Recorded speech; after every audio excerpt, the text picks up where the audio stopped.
women refuse to understand. Well, I don't think I understand why we're making such a fuss. And I don't think I understand what's come of all of us. And I don't think I understand why we take this world for granted. I just want to get right back to Guitar Players Planet.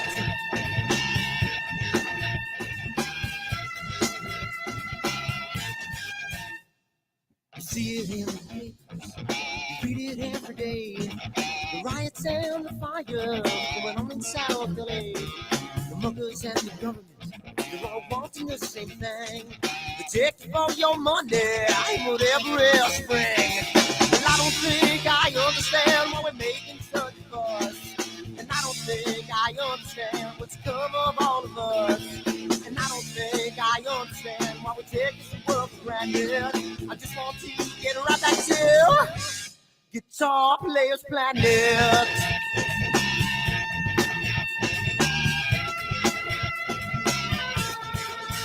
Take me.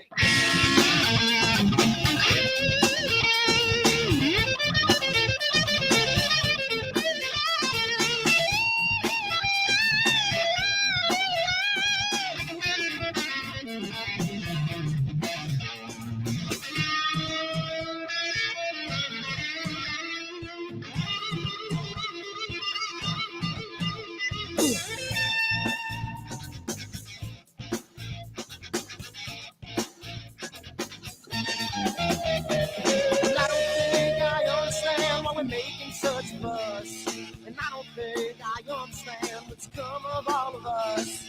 And I don't think I understand why we take this world for granted. I just want to get right back to Guitar Players Planet. Guitar Players Planet. Guitar Players Planet. Guitar Players Planet. Guitar Players Planet. Guitar Players Planet.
Down by the water, maybe I'm a son, maybe I'm a daughter when the music man calls.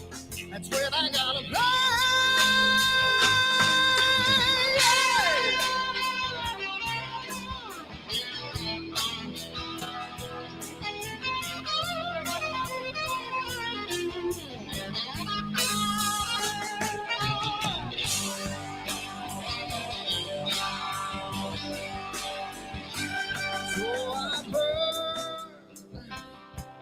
For the things I never had,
Sunny skies, the smell of palm tree air. Looking back, I could never feel fair. The way the music has touched my soul, the way that the South holds its control. But I've got a new way to choose. I'm gonna start running back to the lands of the new. Oh, na na na na na na.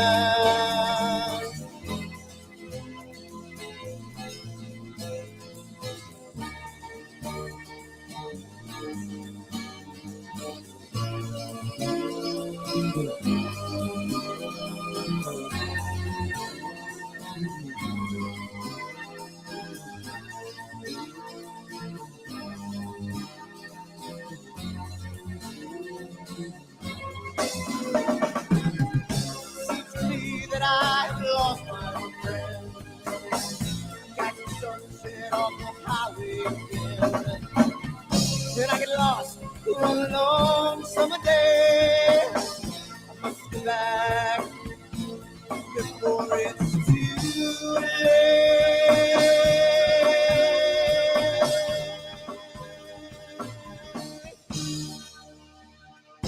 You're afraid, you're feeling alone.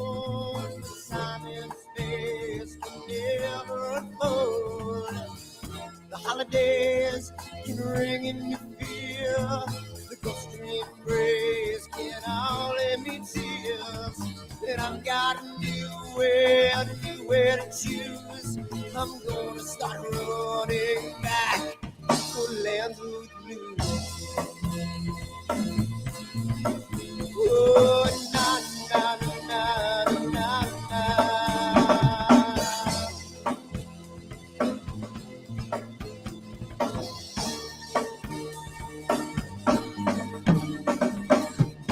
Sitting at the lake, I'm feeling confused, but I had my guitar, so I played this blues.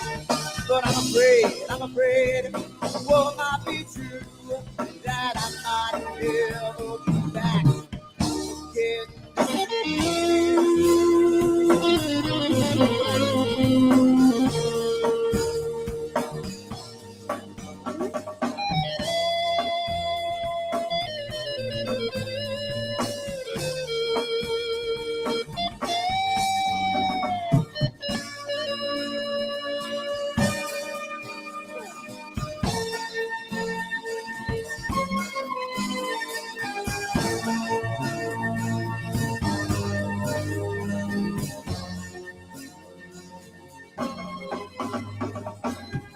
Seems to me that I have lost my friend.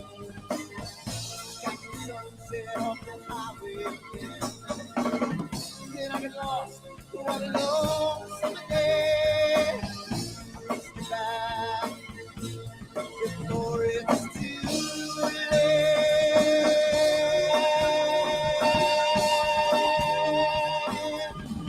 Before it's too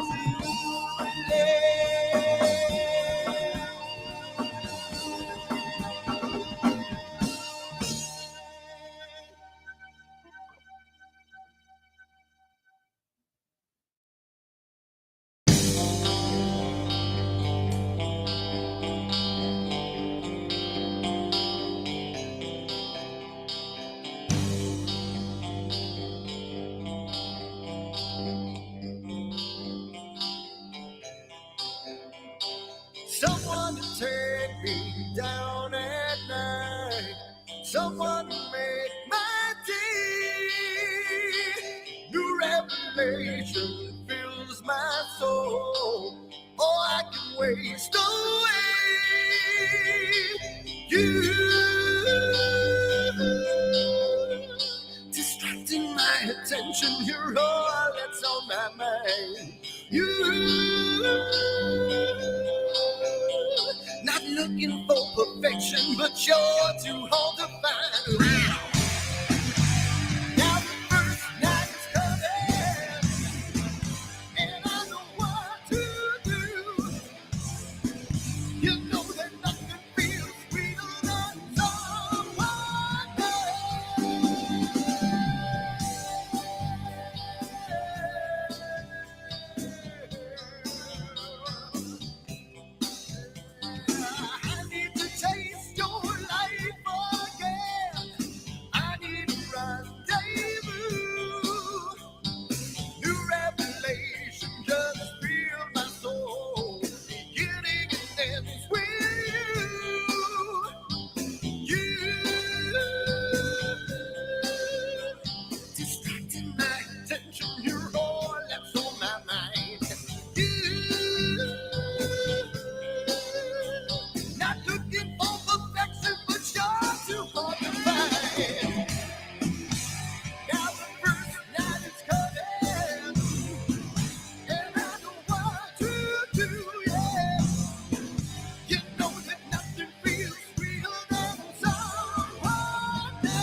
you. Oh, you.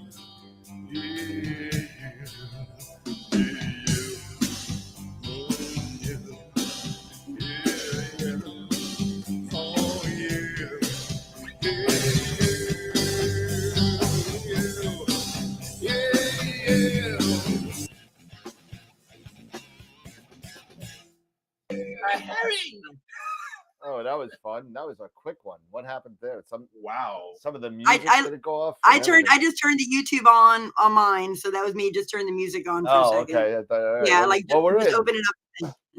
We're in. How is it going? Have a good night. And it is Friday night again. And there are two things I like about that I like about Friday nights is AstroWorld and drinking a sidecar. And that's what I like. Nice. Because I could drink and not have to worry about tomorrow. So that's it. So so it's another Friday night, and thank you for all the people that have showed up already. 23 people already on the show. Hello. How's it going, everybody? I see I see a couple of newcomers, I think, in there. So welcome to the newcomers in the chat. We got our regular normal peanut gallery out there. Gideon, Tarek, Josh, Dennis, Greg, Senthil. How's it going, everybody? Thank you for showing up again and giving the support for the show. Thank you so much. So tonight we have myself, Eric, and Jesse on tonight, and I don't know if the titles went on. Yep, and Pete's on vacation. Pete's on a little bit of a vacation. Yep, and Scott is on a bit of a sabbatical. Yep. He's got stuff he's got going on. So yep, and so it's just the three of us. Yep, and then there were three. So hey, listen, we got a lot of good guests coming up over the next couple of weeks. I know we had a couple of cancellations recently, but they are being rescheduled, like David from Photonics. So that's going to be rescheduled. He wasn't feeling well last week, so Eric is Scott now. Eric is not Scott, but. Yeah, it's like I saw that and I was like, "What? I have a new name." What is that? Oh my God! I'm sorry. I said, yes. Oh my goodness! What happened there? You know what? I'm saying that Scott's went on sabbatical, and Scott's right there. There we go. There you go. Now you're Eric again. That's funny. Yeah. So we got some good guests coming up. We got some awesome giveaways that we're giving free stuff away every week. Twice a week we're giving free stuff away. It's awesome. I love it because it's insane. It's insane. Yo, I'm gonna start doing the New York Eddie Crazy Eddie thing again, just like I did for NEEF a couple of years ago. What was it? NEEF 2019, I think it was. Yeah, I think it was 19. NEEF 2019. I did a lot of promos for Camera Concepts, and I definitely played up the Brooklyn Crazy Eddie thing, and then the following year, I did it again, and Astro was starting, so I thought maybe I should just kind of be like a normal guy and not be this crazy Eddie type person. And I got yelled at for it by a lot of people. You know what? Is there a video out there? I need to see this. There is. It's a virtual NEEF 2019. I'm sure it's on the NEEF YouTube channel. You can go through that. You can just scrub through and look for when in between the talkers, in between the sponsors and the talks, there's commercials from other vendors, OPT, High Point, Woodland Hills, Prima Luce, all that, and Camera Concepts. So I did about 17 little commercials with Camera Concepts, and did you have one of those wacky waving inflatable arm flailing tube bends? I did not. although my dog Pepper became a instant, it was just like an instant star, so everybody was asking for Pepper and didn't give a crap about me. So I mean, all about the dogs. When the dogs see the Chihuahua, right? So that's it. So hey, we got a couple suggestions here. So what? Greg Spin the wheel now. Spin the wheel now. I will not spin the wheel now. Gideon wants to know a little bit more. I guess if you want to do a recap on Cherry Springs. Oh, Yeah, we could do that. Absolutely. So before we do that, I'm sorry. Yeah. Go ahead. No, I was going to say, don't forget, today is Friday, so send in your, drop your questions, stuff like that. This is Q&A time, even, for people that are new, welcome, new astrophotographers, new astronomers. If you have questions, welcome. We'll be more than happy to field those questions. But I will also say, if you're new, find your local astronomy club and join. So, yep. Yes. Yeah. I tried finding mine, and mine had just kind of had shuttered up. And I'll tell you, if you've got one, find one. Because trying to learn it on your own, yeah. It's hard. It's definitely not an easy kind of thing to just say, hey, you know what? I'm going to do astrophotography tomorrow. Yeah. It's not easy, especially when you don't have the outlet to information, when things don't go the way and they will not go, especially when you start out, they will not go the way you want them to go. I'm curious how people learn how to use an equatorial mount on their own without a star club and before YouTube. So I'm just going to say that. So kudos to all you guys out there that were doing this before. Yeah, there you go. Pat yourself on the back. I didn't get any good pictures, but I'll just do that. Let's see. Well, somebody, Josh, it may have been answered, but I'd like the group's thoughts on the Pelican. Oh, okay, we could do that, Josh, tonight. Josh sent in a Pelican TIFF. I'm sorry, the XISF. He took a shot of the Pelican. He would like to have a critique. So yeah, absolutely. Yeah, we could definitely do that. Mark, no, I don't do that. I read the manual. I refuse.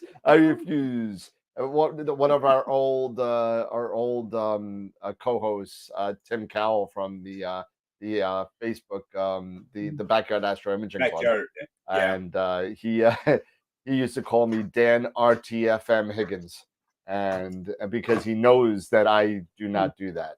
and listen, don't do what I do. Go home, read the manual, and I will tell you to read the manual, and Eric will, and Jesse will. However, tell you to. Yeah, whether you do it or not, that's on you. That's on you. Yeah, exactly. The manual. So let's talk about. Let's give some props to our sponsors, like we do every show. And it always starts in the beginning. At the end, in the beginning. There we go. We'll have to figure that out one of these days if I have 5 seconds. But so we have sponsors on the show, and these sponsors have donated in one way or another to the show in order to help us either monetarily for stuff to make the show better, or or giveaways that they give us. Like for example, our main sequence level sponsor, Woodland Hills Camera and Telescope, gives us $50 gift certificates to give away, quite a bit of it, and we're going to be giving away a semi-fabulous prize at the end of the year, probably in the Thanksgiving area, because we saved some of those. We held some back to kind of save up for the end of the year.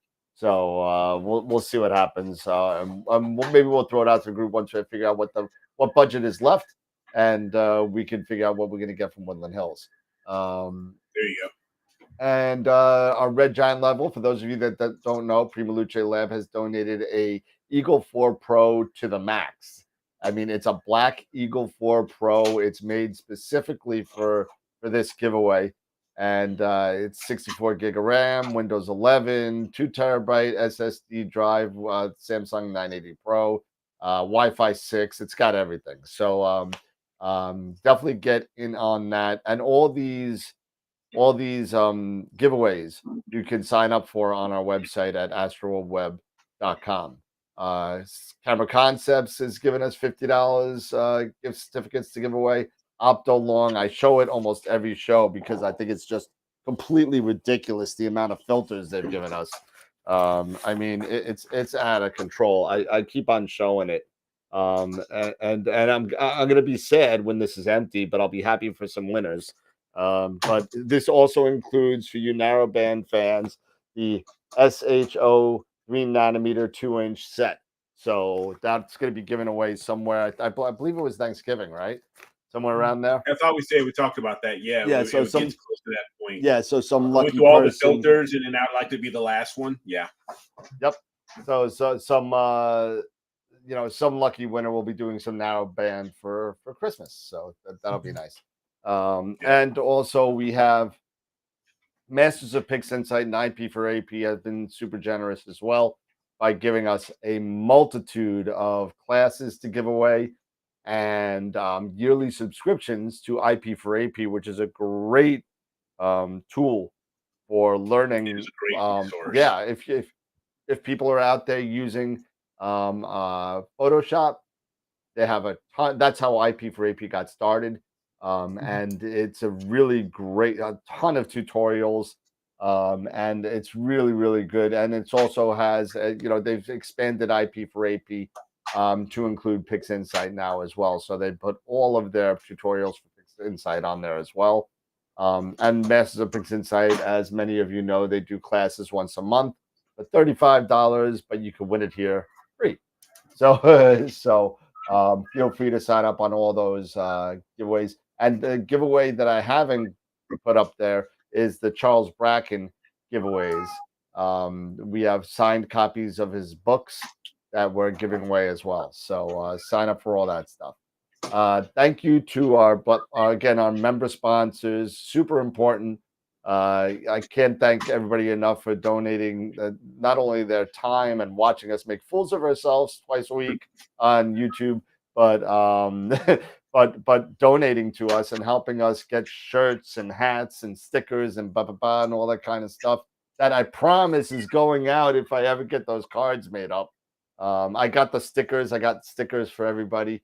So Black Hole members are for members that have donated $25 or more per month to the show. So thank you to everybody in the Black Hole members, our Red Giant members. It keeps on growing. I believe Corin Lewis is our newest one. We have one more that I haven't put up there. We gained another one last week. I apologize. I don't have the name on hand. And main sequence members, again, thank you. For those of you on our Patreon, you got a nice little badge there signifying Patreon. And if you'd like to join our Patreon membership, go to the bottom of the YouTube description and the link is there. And our Protostar members, Kieran and Greg, thank you so much, everybody. June 8th, which was last Wednesday, David Geeson from Photonic had to reschedule. However, this Wednesday coming up, June 15th, we have Adrian Bradley, who's a nightscaper, really awesome guy who I had the pleasure of meeting doing the Global Star Party for Explore Alliance and Explore Scientific, which is their weekly show, and they talk about anything from chemical compositions of rocks and all the way straight through to the Big Bang and a lot of craziness. So it's a lot of great information. If you haven't seen it, go check it out at the Explore Scientific YouTube channel under Explore Alliance. On June 22nd, following Wednesday, we'll have Ron Breacher back, who's from Masters of Pixinsight. That's astrodoc.ca. You could definitely check him out. And if you haven't seen him, every Friday, even today, he put a real fun kind of picture. He does Friday T-shirt day. And he throws a picture of himself out there. And then we got Kurt Lanes, who's an astrophotographer and DIYer who made his own roll-off roof, who's going to be coming on June 29th. And then another thing, a new member to the guest list, Russell Croman from the plugins such as Noise Exterminator, Gradient Exterminator, Star Exterminator, all the Exterminator series. And I'm sure there's going to be more to come. He's going to be with us on July 8th to go over, give us a rundown of the plugins and what it can do, not only for Pixinsight, but for Photoshop as well. That's going to be an awesome show. Yeah. Yep. A lot of these are going to be some awesome shows. I can't wait for to, you know, get to check these guys, talk to these guys, and, you know, interact, and it's going to be fun. Yeah. And that is it. And we are back. Yeah. Don't forget, hop onto our Discord server, onto our Discord channel. Yeah, we're getting close to 70. Like gangbusters. Well, yeah, we're getting close to 70 members on there. I'm psyched to break 100. Yeah, that is growing. So, okay, so there were a few questions that were thrown out. A few of them from Tarek, and we'll go over some of these. One was he was asking about electronic focusers. Okay. You know, what kind of looking for ideas on electronic focusers. Okay. And he has a 10-inch RC.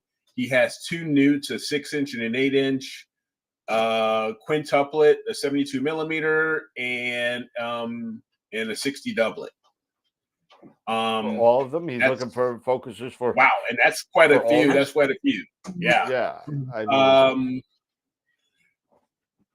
let me say I don't have a lot of experience with RCs, but given, you know, what's involved in working with an RC, my personal thought right off the bat would maybe be something like maybe a Moonlight. Yeah, I agree. Either that, you know, something of that caliber. Something of that caliber. Yeah, yes. Yeah, absolutely. You know, Moonlight, Asato low profile, Optech, those guys. Grab something like that for the RC. Something that's going to be very, very specific as far as step size is concerned. Yes. Something that you get really, really tight focus on tight size, because you're working with the 10-inch RC. You're working with a hell of a focal length. You are. Yeah, so it's going to be definitely. I agree with you, Eric. It's definitely something that you definitely want to get something of a higher caliber focuser for that. Now, for the others, like your newts and your refractors, that's a little bit simpler in my, of a choice. I would say either a ZWO electronic autofocuser, or EAF, or something along that line, such as a Pegasus Astro focus cube. Those types, there's, because these are smaller and much easier to deal with, to set up, especially for refractors. I'm not sure how they will work with a newt, because I've never worked with a newt, but I would think based off of that size and those 6 and 8 inches are much lower focal lengths compared to that RC.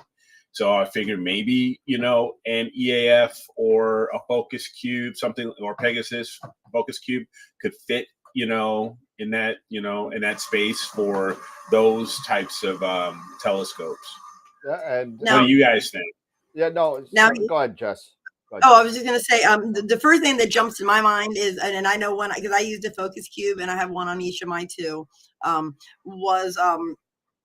I ended up, I had looked at the ASI Air a while back, wanting to do that, but I already had a focus cube, and I know the ASI Air, you're using the ZW. Correct me if I'm wrong. It's all ZWO. So yeah. If you're using the ASI Air, you're probably not, you're going to want to go with something that's going to work with that. That was the first thing that comes to my mind. Yeah, so I've not used anything but the focus cube at all. So, you guys talk Moonlight, and that's like cha-ching. I think I looked at it for like 5 minutes. I'm like, yeah, no. Yeah, so I believe Tarek has a multitude of cameras, and I believe some of them are QHYs as well. So he's not stuck into that kind of ecosystem. Now, that being said, I got to say also, it's been thrown out in the chat, the Sesto Senso. Yeah, the Senso. That's really good as well. And you know what? If you want to go that next level up from that, you could get a Moonlight, but you could get a Moonlight. You don't have to get a night crawler or a light crawler. They make the version 3 stepper motor that you can kind of jam on there. And so that's not a bad thing. You do need to have their actual Moonlight focuser to do that, to get the, but it's still $800 or so. for everything, for the motor. I think it's like 400 for the motor and like 450 for the focuser, something like that. So it's still expensive. It's not a $300 Sesto Senso EAF Pegasus. Yeah. But I think one thing that we should take and I wish Tegan was here, because Tegan is the Newtonian guy. Yeah.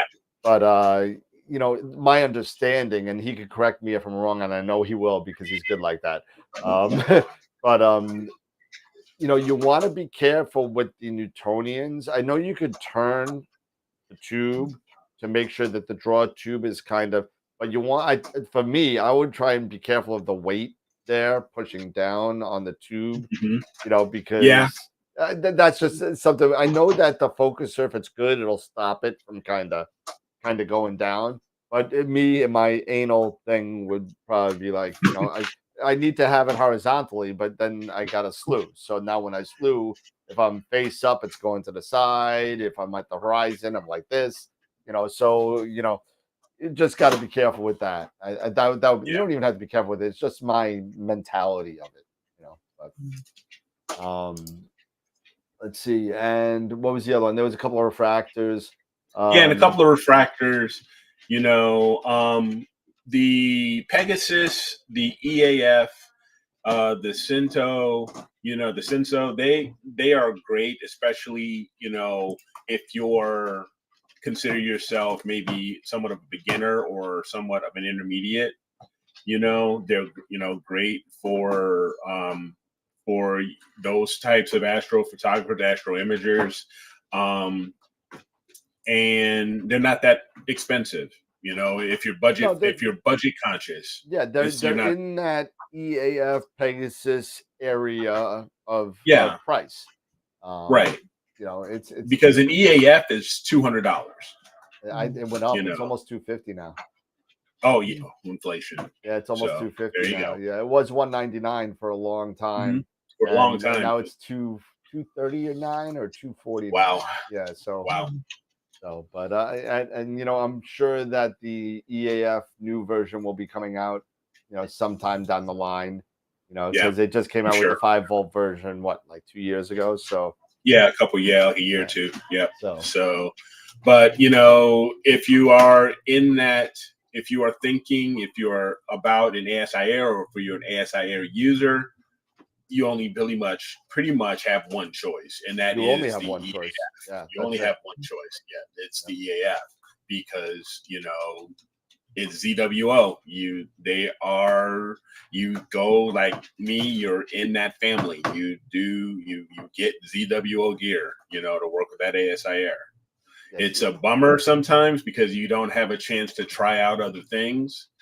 But I also understand it makes business sense, you know, for ZWO to keep things. That's their business. That's their business model. Their business model. That's what they want, a quarter of the market, and you know, kind of like, it's kind of like a Radio Shack thing. If you're a Radio Shack or Betamax mentality, I might be dating myself saying Betamax, but you know, it's that kind of thing. You want to corner them, but they did it right. See, Betamax and Radio Shack, they just made one item and that was it, and they wanted to, and they put all their eggs in one basket.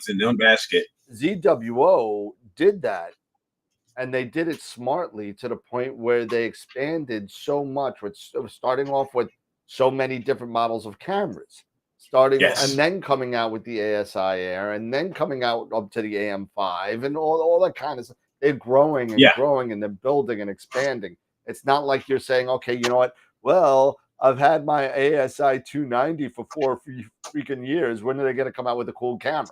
You know, so they didn't do that. You know, so they grew and they grew and they grew, and they did it right, and they have a foundation now where they could just say, hey, you don't want to use our stuff? That's fine. Go somewhere else. But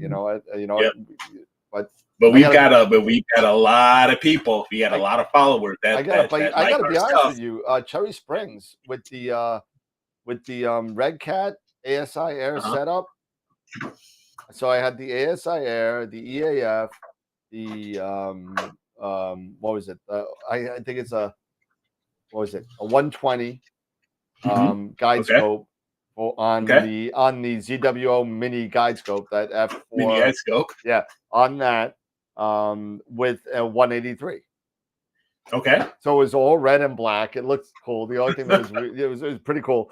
But I gotta tell you, it worked flawlessly. No problem whatsoever. The only problem was, of course, me. But it worked great. It worked great. Yeah. Because I sat there and I wish I knew about that. That what was that thing you told me? We were talking about on Wednesday night. The star for the the Sky Atlas. Sky Atlas. Yeah, on the bottom left-hand corner. Yep. I was playing with it. As a matter of fact, the next day, I'm like, "What the hell is that?" I said, "I thought it was just a." I thought it was just a picture. I said, all right, well, it's a Big Dipper. Okay, so what? And it turns out there's a lot to do with that little button. So if you haven't touched that button like me, touch it. You'll have a nice surprise. But let me tell you, I mean, it worked well. So I did at Cherry Springs. I know somebody was asking about give us an update on Cherry Springs, and I did see. I know Trevor Jones' name was thrown in the chat. Right. So I'll just bring it up. I did see Trevor Jones. I did not wish to bother him. He was with 5 or 6 people, and I just didn't want to be intrusive on. I did tweet him saying, "Hey, I saw you, and nice to see you. Come down, south of the border, blah blah blah." And now he's following AstroWorld on Twitter. So that was kind of cool. But yeah, he was in like the middle of the field on the side. But as far as weather is concerned, the weather was decent.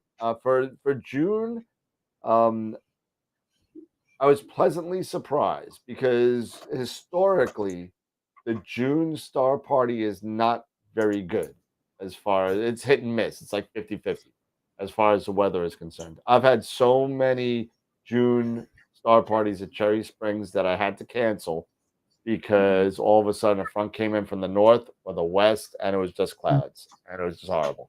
But so I had my hotel booked from Thursday to Monday. Thursday was a complete wash, so we didn't go up until Friday. So Friday we went up and we got there kind of late. We got there at about 5. I wanted to get there at about 2 or 3, but we got up there at about 5, and it was already packed. So we were all the way. We must be in the back row, and and we were all the way literally by the tree stumps. If those of you that have been there, they gutted part of the field to make more field, and they never de-stumped the area, and they left the stumps there with the trees. We were over by those stumps. Those stumps have been there for literally 10 years. And they've been there for 10 years. And then it's the south part of the field. But you could see Antares come up. You could see Sagittarius come up. You could see M4. You could see everything in that area. You could see M8, M20 is good. So you can see the south pretty good. Yeah. You can see the whole of Scorpius because the tree line begins. I guess you lose, about 15 degrees, if I were to guess. So it's not full horizon. So you miss about 15 degrees. So just under, let's say just under Antares is kind of where you kind of start to lose it. Eddie's right. I mean, the moon was super bright. I mean, literally, you're in a Portal 2 sky, and if you have even a sliver of moon, it's like a spotlight. And I'm looking all over the place, and I see, usually at Cherry Springs, you don't see nothing. You got to have red lights on the legs of your tripod so you don't trip over it because you can't see it. However, Friday and Saturday night, because there was, I believe it was like 24% moon, so somewhere in the 20s. And I saw the light of the moon shining off the silver of my tripod legs. And I thought it was me because I had like my battery, I got the battery level lights and stuff like that, a blue light, a red light, whatever. And I turned them all off, and sure enough, it's the moon, up in the east. And it was pretty crazy. So I think that this star party, the reason why they had the star party late, usually they don't have it the week after the new moon. They usually have it the week of the new moon. Right. This week of the new moon just happened to be Memorial Day week. And I think that's why they pushed it up a little bit. So whatever the case may be. But Friday night was great. I worked on M106 for the Esprit. And I stayed on M106 the Esprit the night and a half that we had. And with the Red Cat, I got Leo Trio and M8 M20. Nice. So I'm hoping to have a couple of spare minutes this weekend so I could sort through the data. And what cameras were you using? Were you shooting LRGB or one shot? It was one shot. This is one shot color, both setups. Nice. And I went back and forth over the Discord channel, with people like, should I do mono?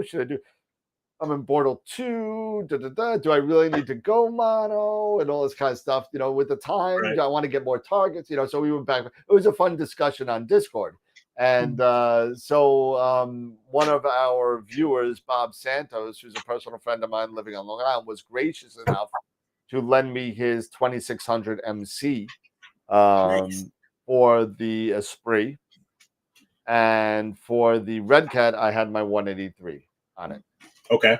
So, and it went great. I did show a picture of just literally like I don't even know if I still have it on here. I do. It's still on here from Wednesday. Let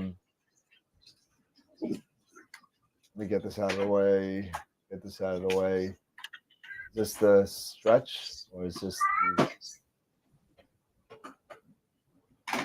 Let's see, load history score. Okay, so I'm gonna just go to before the stretch for the people that haven't seen it yet. So this is literally right out of the stack. This is about 1 hour and 8 minutes and in Bortle 2 Sky. And that's obviously you got the Trifid Nebula in the middle, and you got the Lagoon Nebula to the right. Yep. So I personally don't like the way it's framed, but that's the way it, that's the way it worked out. But just even after that, just after literally if you look at the History Explorer, I just did a histogram transformation and a curve. That's all I did. I did do a mask on the Lagoon and the Trifid so I could target those two. But and let me take off the stretch. But do me a favor, move in a little bit, because I've heard that as far as zoom in a little bit, because I've heard the 2600 is really good as far as with its read noise and the noise. Take a look. And it's like really, really good. There is no, I have not done any bit of noise reduction to this. Yeah, and that's what I'm saying. I mean, maybe I start to see a little bit in this corner down here, but up in the main frame, I don't see a lot. You don't see a lot. I mean, and this is just an hour. This is only an hour. Yes. That is really impressive. That's a really impressive camera. Very much so. Yeah. I'm ready to buy one. So I mean, that's a really, really nice camera. I'm wondering how it'll perform at Bortle 8 skies, which I'll probably set it up maybe when I got a clear weekend, if Bob will be gracious enough to let me keep it for a little while longer. Maybe I could just kind of throw it on the EQ8R and see how it performs on the Bortle 8. Yeah, for sure. Because that is really, it's the ASI 2600 MC Pro. Yep. That's right. So the one shot color 2600s, their newest ASPC. What sensors on that? It's the IMX. Is it the 571. 571, I want to say. I'll double check real quick. Yeah. Yeah, it's got great well capacity. It's got really low read noise. The quantum efficiency is like 91%. Yeah, it's up there. It's impressive. It looks impressive. Yeah, I'll put it up on The put it up on the screen. The for everybody. QHY 268 Yep, same exact is thing. its equivalent. Yep. You know, if anyone is interested, you know, and if they like QHY better, it is the 571. It is the 571. Yep, and I'll kind of zoom in if I can without screwing it up. There we go. All right, so like Eric said, it's an APS-C camera, a 16-bit camera. 16-bit ADC, yeah. Yep. The read noise is about 1 electron, depending on which dynamic range you're using. And to Eric's point, a quantum efficiency of 91% at peak, and the full well capacity of 50,000. So, yeah. You know, so that tells me you can shoot a lot longer. Yep. You know, a lot longer exposures with this camera. You know, at 50,000 well capacity. Especially if you're in dark skies, can you just imagine how, you know, the length of an exposure you can take and how much data you can grab off of just one exposure? Yeah. Yep. And Absolutely. not be saturated. Yep. I agree. It's awesome. Let's see. Okay, so I'm curious, Dan.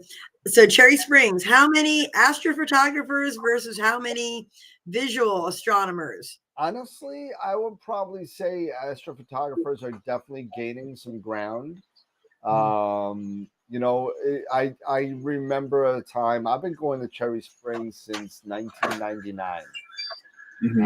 So I've been going, you know, I was there as a visual observer. I did not have my obsession yet, so I went there with my 8-inch either LX200 or my Ultima 8. I forget which one I had at the time. But I went there with an 8-inch Schmidt and just hung out, and I thought it was great. You know, that being said, you know, as the years have gone on, I think that astrophotography has definitely gained ground at the star parties. I saw a bunch of Stelinas there. I saw a bunch of just people like having multiple rigs, like myself, doing astrophotography only. I did see a bunch of New Moon Dobsonians out there, a couple of Obsession Dobsonians out there, a couple of DIY 20+ inch Dobsonians out there, only for visual. I did see I want to say it was it was a 6-inch refractor. It was crazy. I think it was Scott's on. Yeah, I know. I'll switch it around in a second. Yeah. I'm like trying to like. I would say there was about 375 people there, and if I were to guess, probably maybe like 150 were, you know, visual, and 200 or so for the astrophotography. But that would be a guess from walking around. Yeah, if you walking around, I'd be curious to know how many ASI Air users. How many ASI Air don't users know. did you see? I don't know. There was a lot, and a lot of them were on like William Optic scopes. You know, there was a bunch of people there. So you know, there were a lot. So let me switch this around a little bit.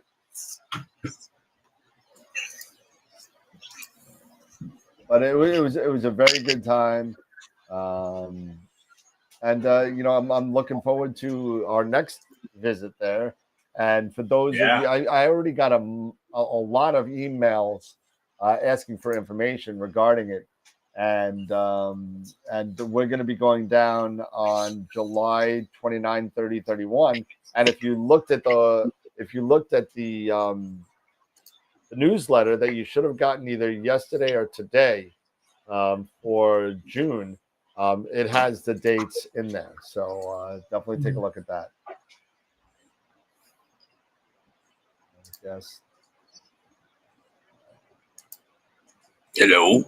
I'm working on Hey it. there. Hey now. Hear 'em. Jesse, I'm blaming this all on Jesse because Jesse messed everything up because she's in there. I as did. guest. I'm sorry. It was me this She's in there as guest and title is Jesse, so it's a lot of fun.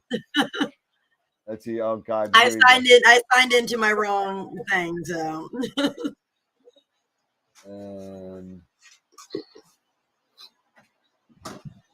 that Scott, stop it. Is there anybody in there?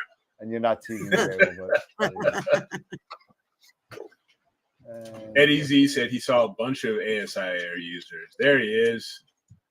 It's Tegan. Oh, there we go. There we go. Nope, Peter Myers. Nope, that didn't happen.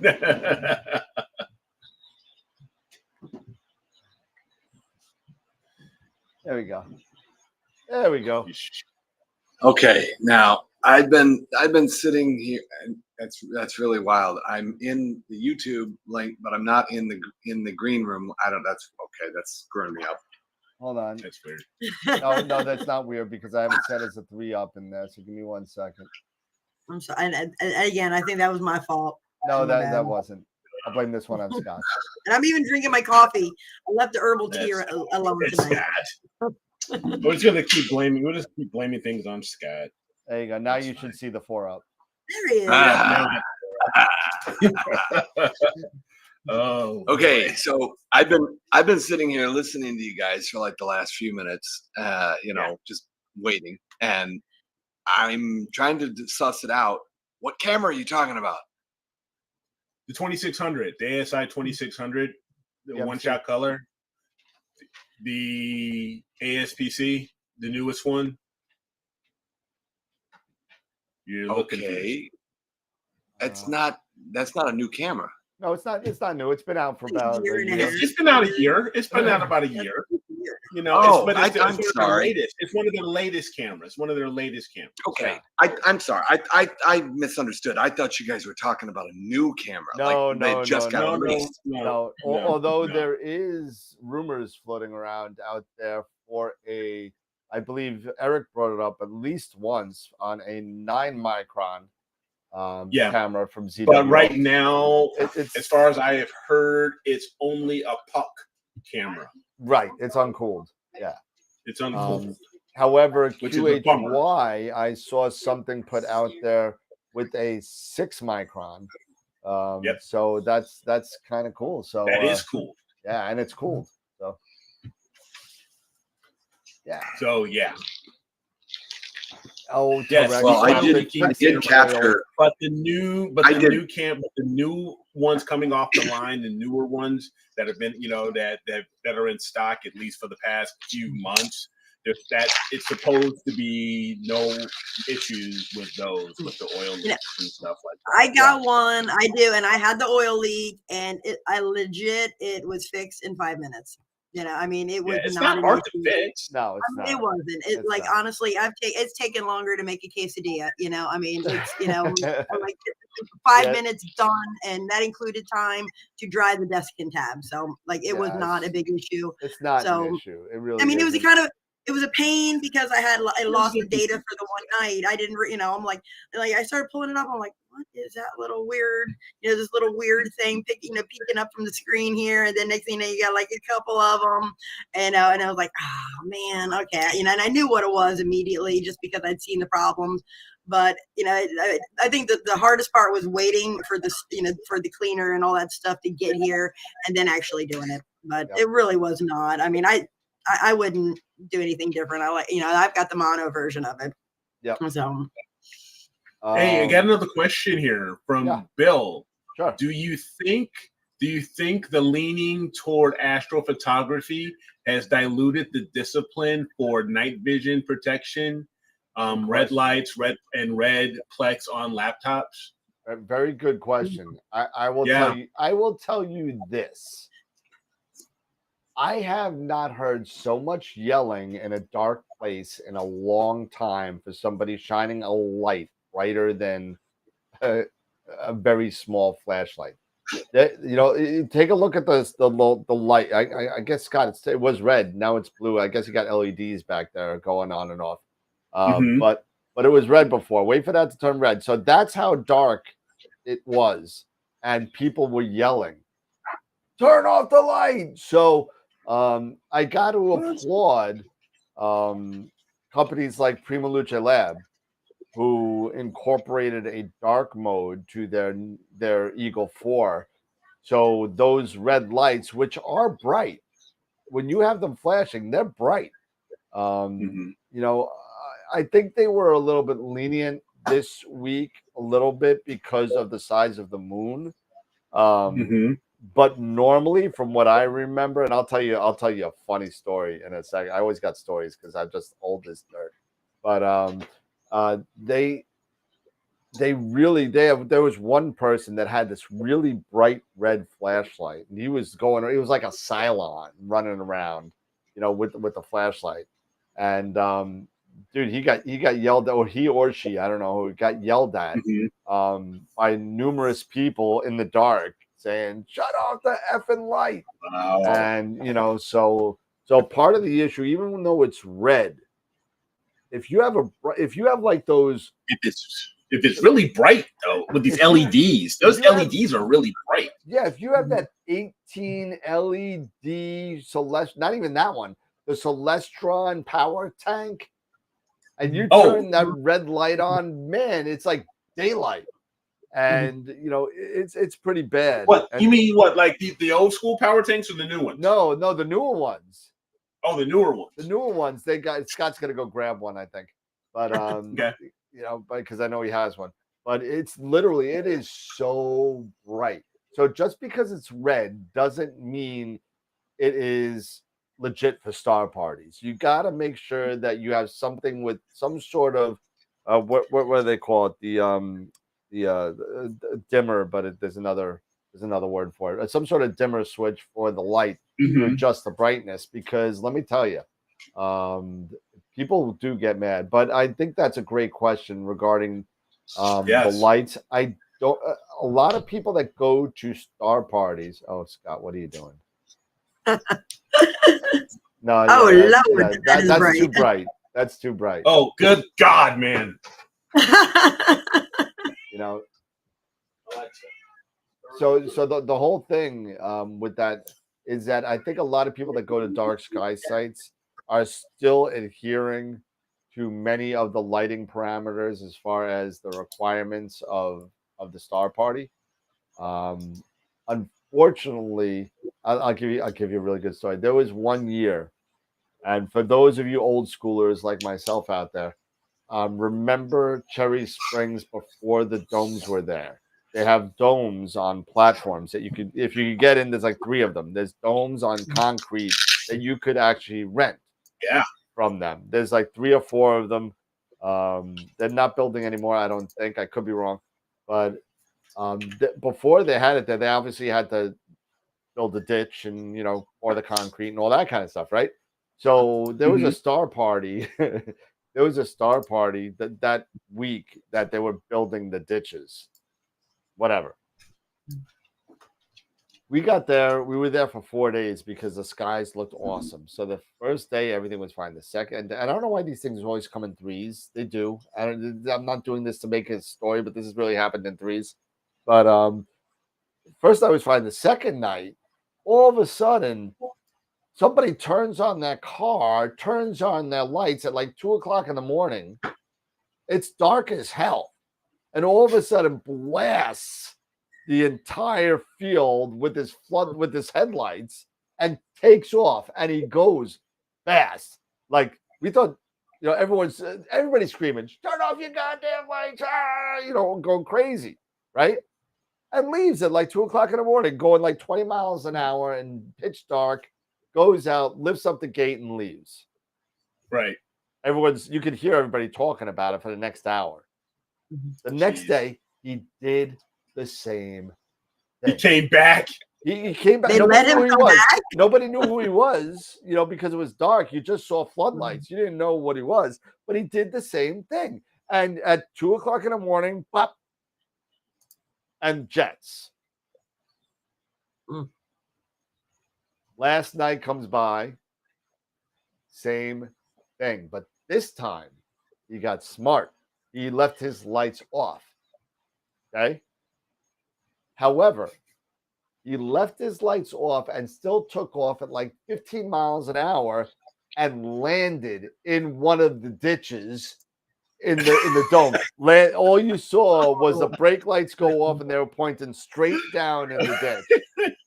I swear I was at the end of the most glorious concert on the planet. Pick whatever concert you've seen. At the end, when everybody claps, that's what it sounded like. Everybody was 350 people, pitch dark in a Portal 2 skies, were clapping and shining their flashlights on them. It's great. That's a true story. That happened, I think, in like 2001, 2002. It was hilarious. But oh man. Okay, we got another question here. Yeah, from good. I'm glad. Sky. Thank you, Eric, for watching the chat while I'm bambling. Yeah. Here's another one. So for power stations, what watt hour do you see most people use? I have a 294 MC and Ioptron Gem 45. An ASI 120 Mini, MM for guiding, all controlled by the ASI Air. Okay. Don't need a lot for that. So, Don't need a lot for that. You don't need a lot for that. For as far as watt hour, I was looking at the chat and I brought out my battery and I think Scott, you've got a different kind of battery, don't you? I'll bring it, Scott. Mine's right here. I got the same thing as Scott. So here's mine. This is a 750 watt hour battery. This is the River EcoFlow. I got it off of Amazon. Yes, it's a Chinese made, but it works great. Oh my God. I've used this sucker and give yourself a hernia, Dan. No problem. I ran that thing for like 3 nights straight. It really didn't charge it. Ran it for 3 nights with my ASI Air, my ASI Air, my 294 one shot, and my AVX, my Celestron AVX. And I had no problems at all. And what kind is that? This is an EcoFlow. This is from River. Yep. Yeah. Okay. It's EcoFlow River and River Pro, and it's got lots of other really cool things on it. But like I said, I did not have a problem. And for those of you Prima Luce fans out there, that's actually the company that they're promoting right now and saying that that's their recommended battery to use for the Eagles right now, the River EcoFlow line. Now, not to say that something, if I could get up and do this, like that, something like this. Yes. Well, what is that? This is the Gold Zero Yeti 1500. Yeah, that's the Yeti. Okay, so this is a 1528 watt hour. Correct me if I'm wrong, side. Somewhere it's a little bit over 1500 watt hours. It's got the inverter with 2 plugs on it. It's got the 12 volt. This thing will run my house. I mean, this is, it'll run my fridge, my boiler, and it could attach to a home solution. That's the reason why I got it, because I'm planning on building a home solution and using this as the base for it. But that is way overkill. You know what though? I mean, is it overkill? Yeah, but it's dual purpose for me. I wanted to see. Oh yeah, dual purpose. What I'm saying is if you were running just your rig on that, if I was running if you were just going my to Cherry rig, Springs and running your rig on that, I would tell. And I think one of the things that we're missing the point on, the biggest thing you don't want to worry about, and guys, correct me if I'm wrong, you don't want to worry about watt hours too much. You want to worry about amp hours. Amp hours. Okay, because not all mounts are made alike, and not all gears are made alike. You need to know how many amps each piece of equipment is running and find out how many amps you're going to be using per hour. So let's say if you're using an AVX maybe pulls 2 amps to slew, but you're not using it all the time. You're not slewing all the time. Your focuser uses like a half an amp, maybe. Your camera, maybe one. Something like that. So maybe on a normal kind of rig, you're using maybe 5 amps overall, maybe 4 to 5, let's say. Okay, consistently. And this is all guessing. This number changes on every rig. So this is just me throwing numbers out there. So if you have a 30 amp hour battery, that will run 4 amps for a little bit more than 7 hours. Okay, so you do 4 divided by 30. 7 times 4 is 28. So 7.5 hours. That's how that works out. And that's how you kind of figure it out. So you really need to know how many amp hours you're going to be pulling and then divide that into the amp hour power of your battery. And that will give you the amount of hours you could run for. Right. That makes sense? Yep, and you're right. Yeah, that is very true. Now, and let me see if I to can get this David's off my point, legs here. I mean, there's so many other things. You've got dew heater strips that pull in. That have have quite a bit of draw. You have electronic focusers. You don't use it much. Just for your autofocus sequence, and then you're good. But yeah, to your point. You need to understand your amps. You need to understand that amp usage. That's a very good point. Yeah. Cooling fans. Yeah. Yep. You gotta figure out what the amp draw is for every piece of equipment, divided it by the amp hour of rating of your battery. And that's it. Greg's like, I have 2 rigs with my battery. Yeah, then multiply by 2. There you go. I've been fortunate that I can generally plug in wherever I just generally from home, and when I take anything anywhere, I have one of the same Celestron ones that you had there, Eric, which works. But if I go anywhere else with both my rigs, once I hopefully next week or week after, clear sky, knock on wood, I need something else, because what I have will absolutely not work. So. Yeah, because I remember this was my first setup when I was really trying to understand, all running everything, and I bought this power tank, and it ran everything fine, for the night, and I would say it, because I had the AVX, and I was running off my laptop. I was doing others, using Backyard EOS. It wasn't too bad, but it did only last that night. And then, I had to go back in and recharge. So it only lasted a night. Yeah, and that's what I've always used that for a night. But if I do anything else. Shit.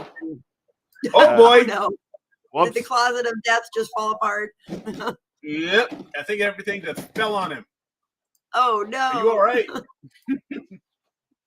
Ouch. Oh, you need me to send the emergency vehicles? No blood on that one. But I was just trying to find something on the show to show people, because there is another option out there, and I can't seem to find it. Maybe I just got a concussion or something. I don't know. But this is a decent. This in conjunction with what's called a rig runner. May be a solution for you people that want something light and able to kind of have different fuses and be able to kind of separate your amps out. This lasted me Cherry Springs on a number. This is a 30 amp hour battery. Okay. It's 30 amp hours and 360 watt hours. So swear jars. Yeah, I'm sorry, Scott. But that hurt. but this ran me at Cherry Springs for many years. and you plug the Anderson power poles into the rig runner. And then the rig runner has 8 outputs with these outputs. All you got to do is fit your equipment with these outputs. So let's say if you have an EQ6R and you have that lovely, AC power with the 2 pins and the black and whatever.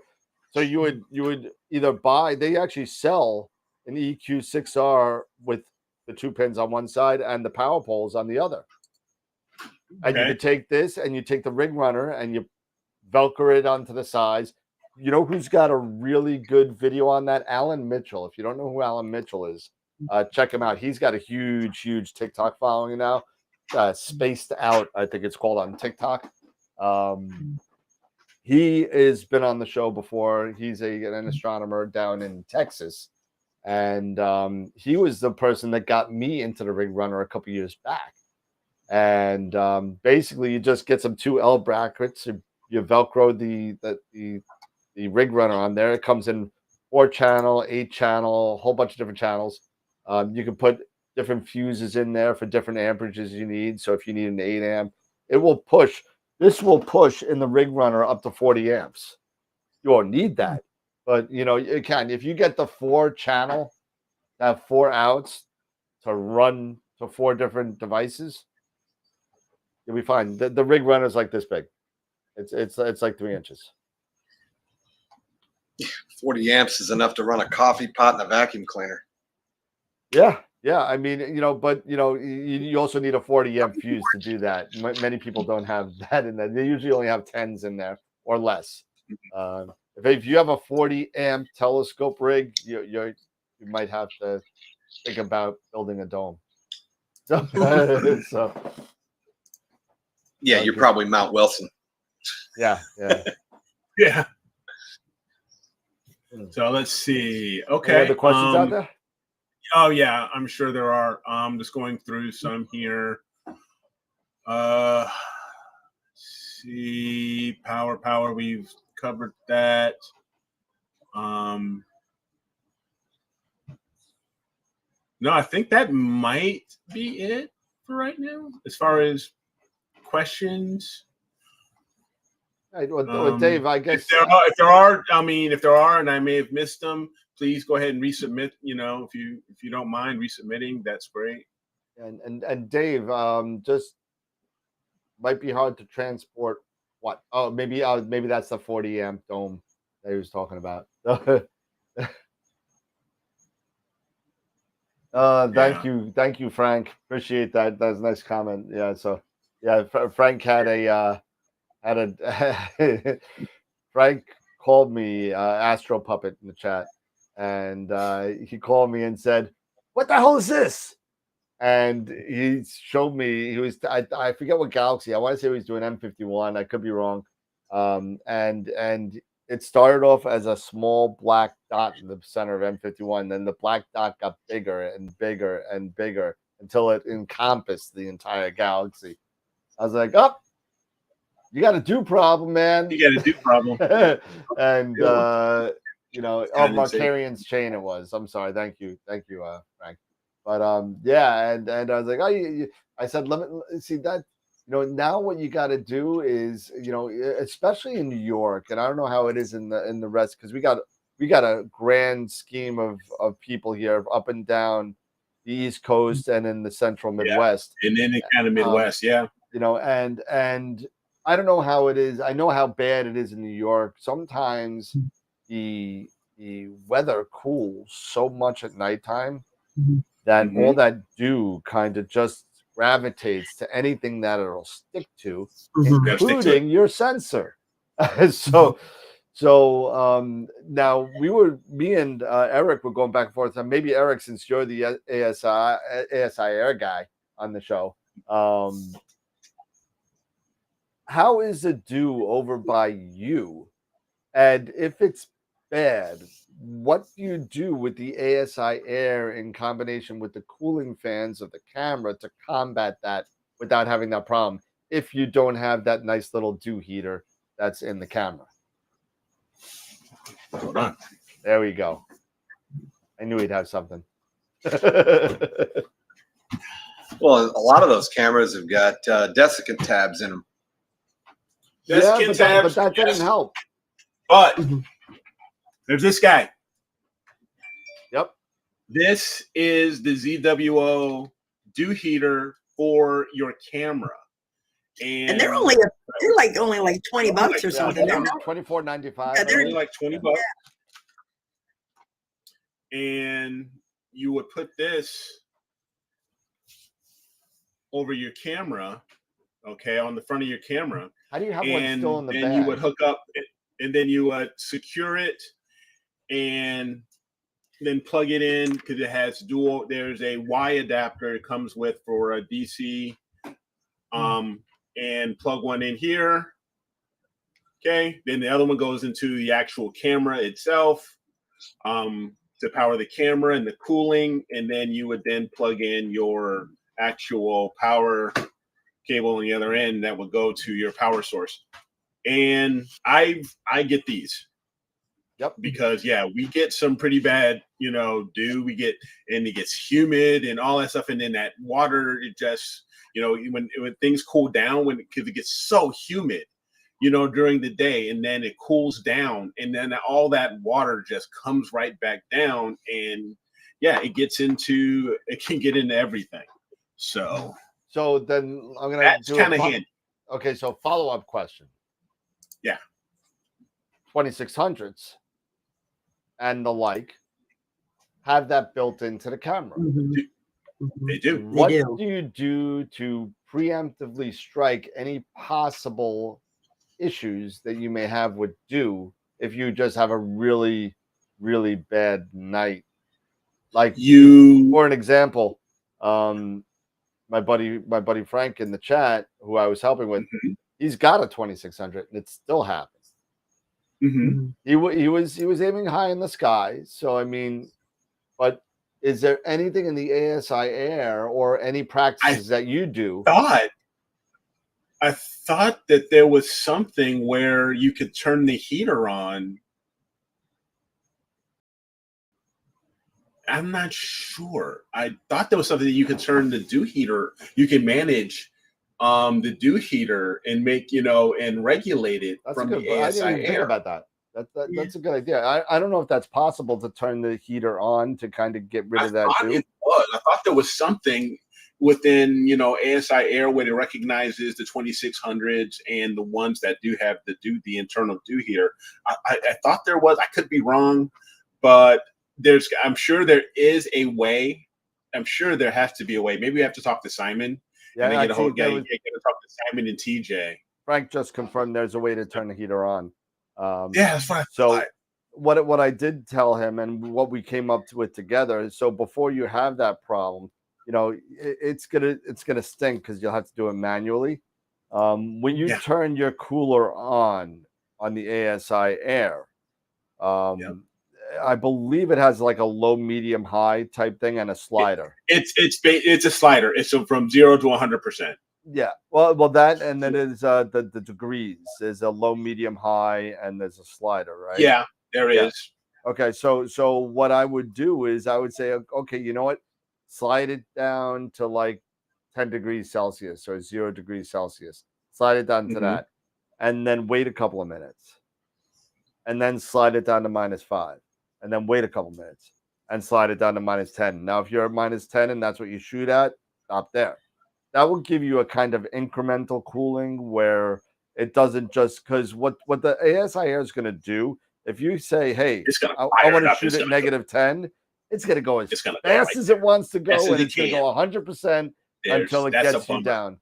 And that's kind of a bummer, on that you can't set a timer to say, hey, start cooling over 15 minutes. Or more. And or more. You don't have that timer where you can say, okay, I want to get over the next 15 to 30 minutes or what have you.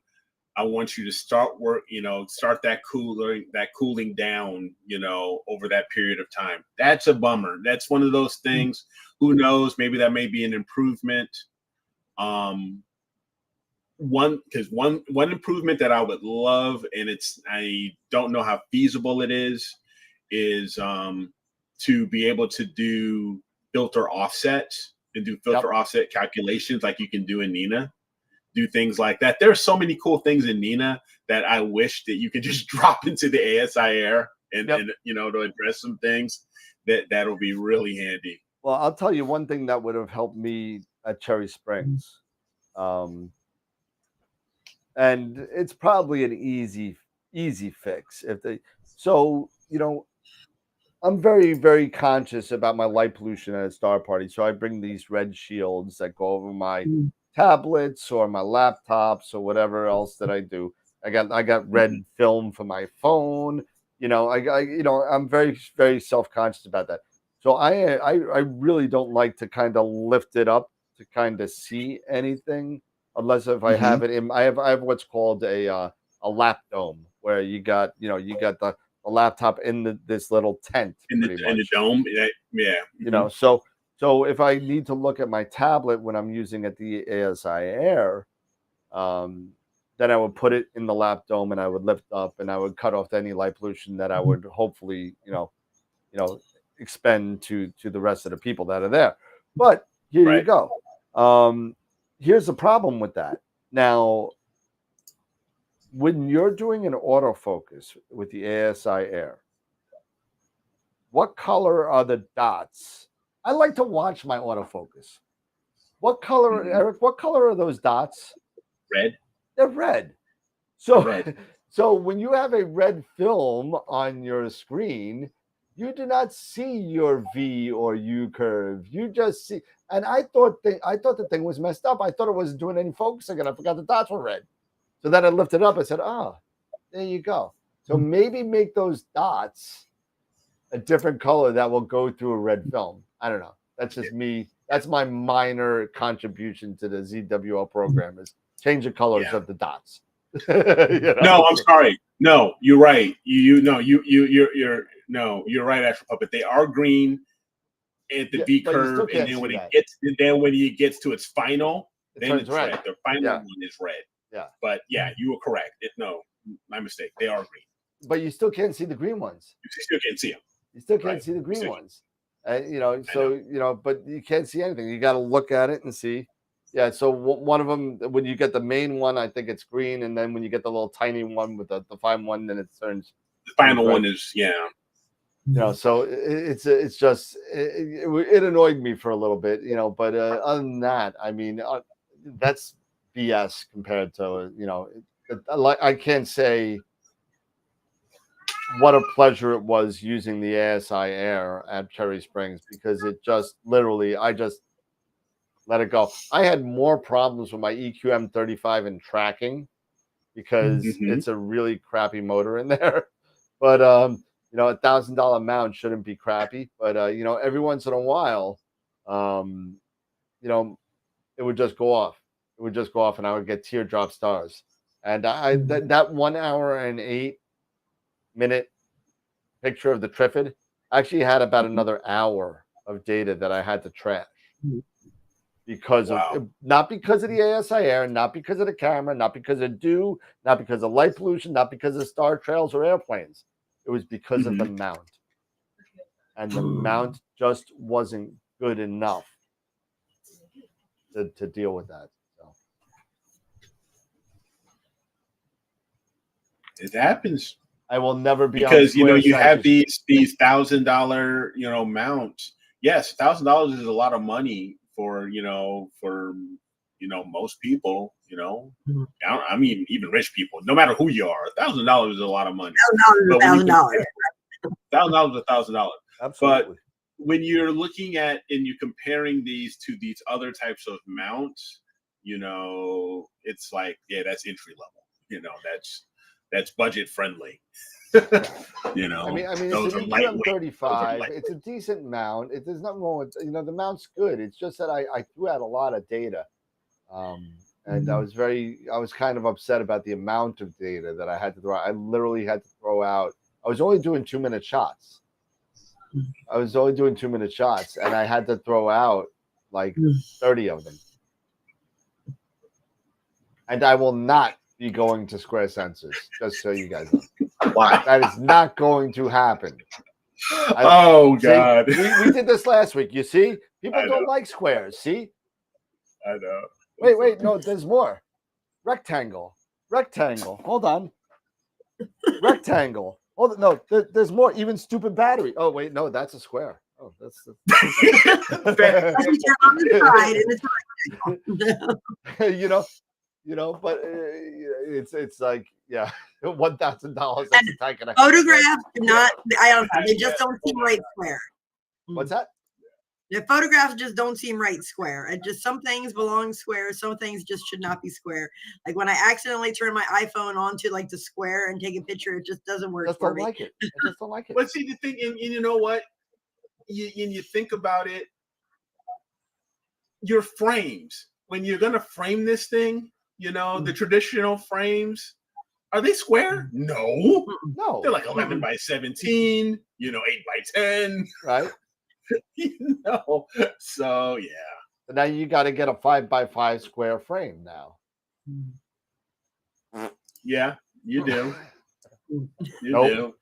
They make them. They do. They make them. Don't like them. I don't have any in my house. 0. The only ones that like square pictures are the Gen Xers. Oh. Whatever. Whatever. It's Quiet, you. Quiet from the peanut gallery. No comments from the peanut square. gallery. Because if I'm not mistaken, I am a Gen X. I am not. Yeah. You're a Gen Triple X. Are you one of those boomers?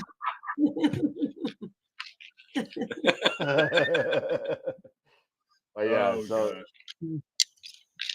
I'm done. That's Let's an old see wrestling. what thing. else we got here. I paid $13. Come on, guys, send in questions. Oh, didn't we want to talk about the Pelican Nebula from Josh? Oh yeah, Josh. Yes. Critique. Let me get that down here. Let's talk about that. Yes. Let's do that. Let me get it. Josh, I believe you put it in the critique, so let me just download it real quick.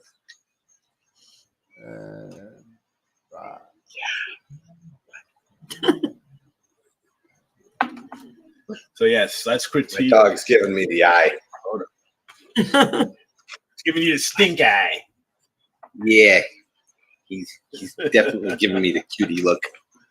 And now he's giving me the paw. Yeah. Oh, and now he's gonna give me himself. Bring on the puppy. We need to see the puppies. The puppy. He just wants to be pet. He just wants to be pet. That's all. Let's see. Yeah.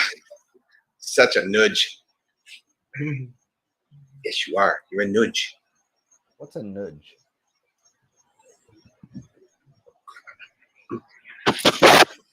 Dan's pulling that up.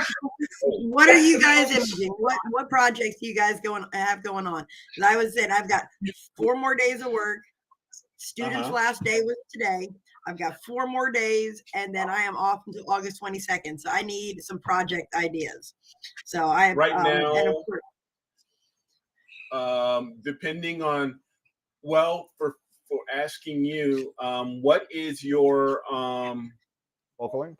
What are your coordinates? What latitude are you? Is it latitude? 38. Yeah, I was gonna say 37. Yeah. So I've got so and I am very tree locked. I mean, so I have I don't know, Cygnus.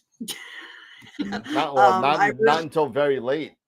Exactly. So right now I've got Leo is behind the trees for me right now. I've got Hercules. Yeah. Booties. I'm probably pronouncing that wrong. You got a nice cluster there. You could do M3, which is right there. M3, M13, and I've hit those. And the other one, M92. Mm-hmm.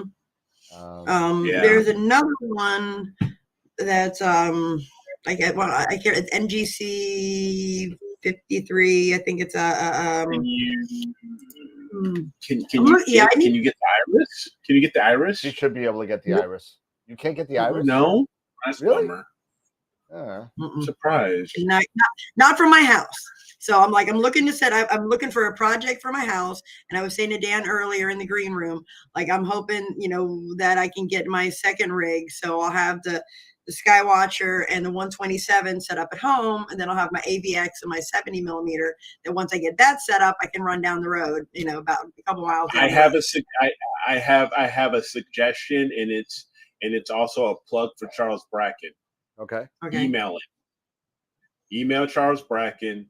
He sends it to me to spend the $20. He will send you the imaging planner for your area, for your coordinates.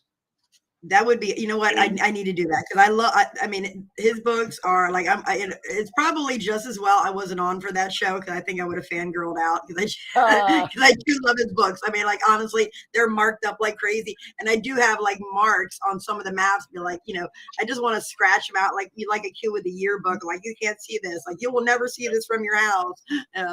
Make sure you have those books ready to go because we are working on a return of Charles Bracken with Dr. Sass and iTelescope together on the same show. That's going to be awesome. So that's going to be pretty cool. So we're working on that. So that's going to be coming in probably Charles Bracken returns. Yep. Probably late summer on that. It's going to be like Max Dugan returns. Another thing hopefully you can it's not do. Remo Williams. But. Yeah. Another thing you can do, Jesse, and I talk about it all the time, Telescopius.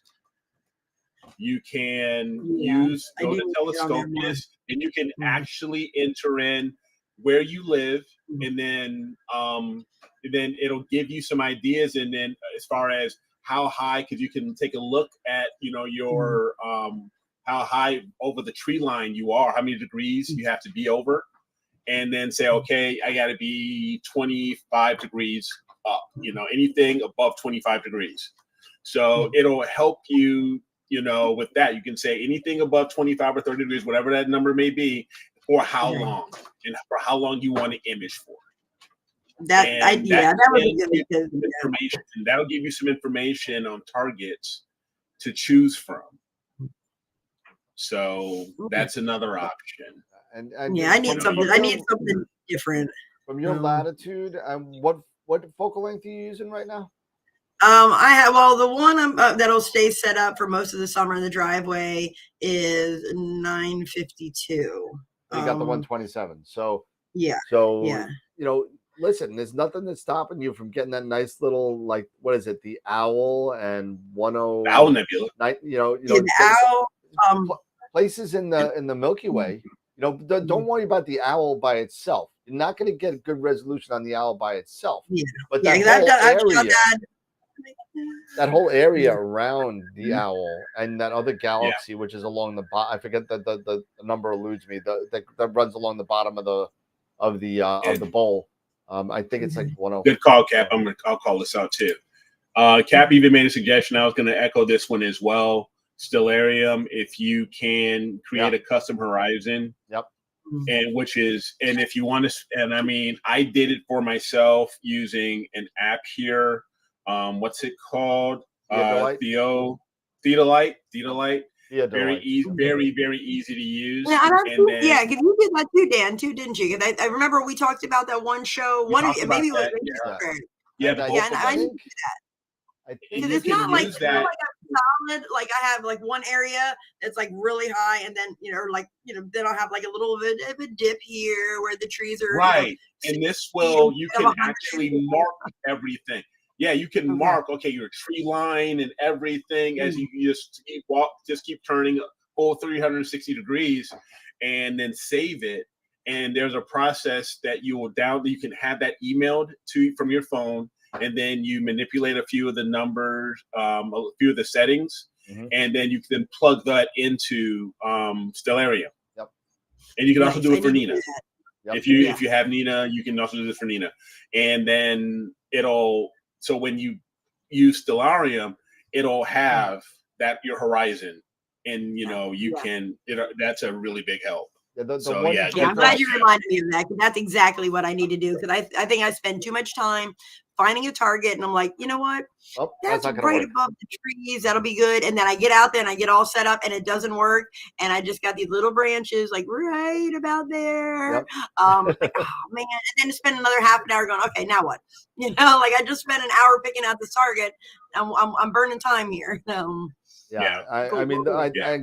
I'm not sure about Stellarium. I don't use Stellarium a lot, although I did make the custom horizon with both Nina and Stellarium. I don't remember if Stellina, the Stellarium, gives you a graph of your horizon, seeing whether the object is up above it or below it.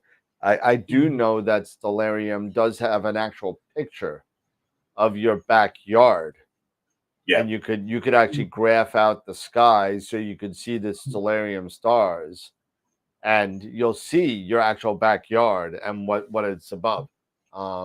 Nina does take it a step further, where you actually use a program like Eric mentioned, Theodolite, which a lot of people use, and I believe, and I could be wrong, Patriot Astro, I think, has a really He's the one good who turned me video. on to it. Yeah, has a He did. really good Yes. video. He's He one- turned me on he had to a it really too, good video on it. on how to do that. And it's a little bit involved. It takes a little bit with a text file and notepad and stuff like that. There's some stuff you got to do, but you know what? With the Nina, if you bump It's it really into simple. Nina, it has a graph of your entire through the whole night of your entire backyard or what your horizon is. So anything that's shaded is all the degrees and altitude that you put in. You're gonna end up converting me to Nina, aren't you? I'm impressive. working on Eric. It is. I will say it. It is impressive for what a lot of things it can do. It takes a bit of learning, It does.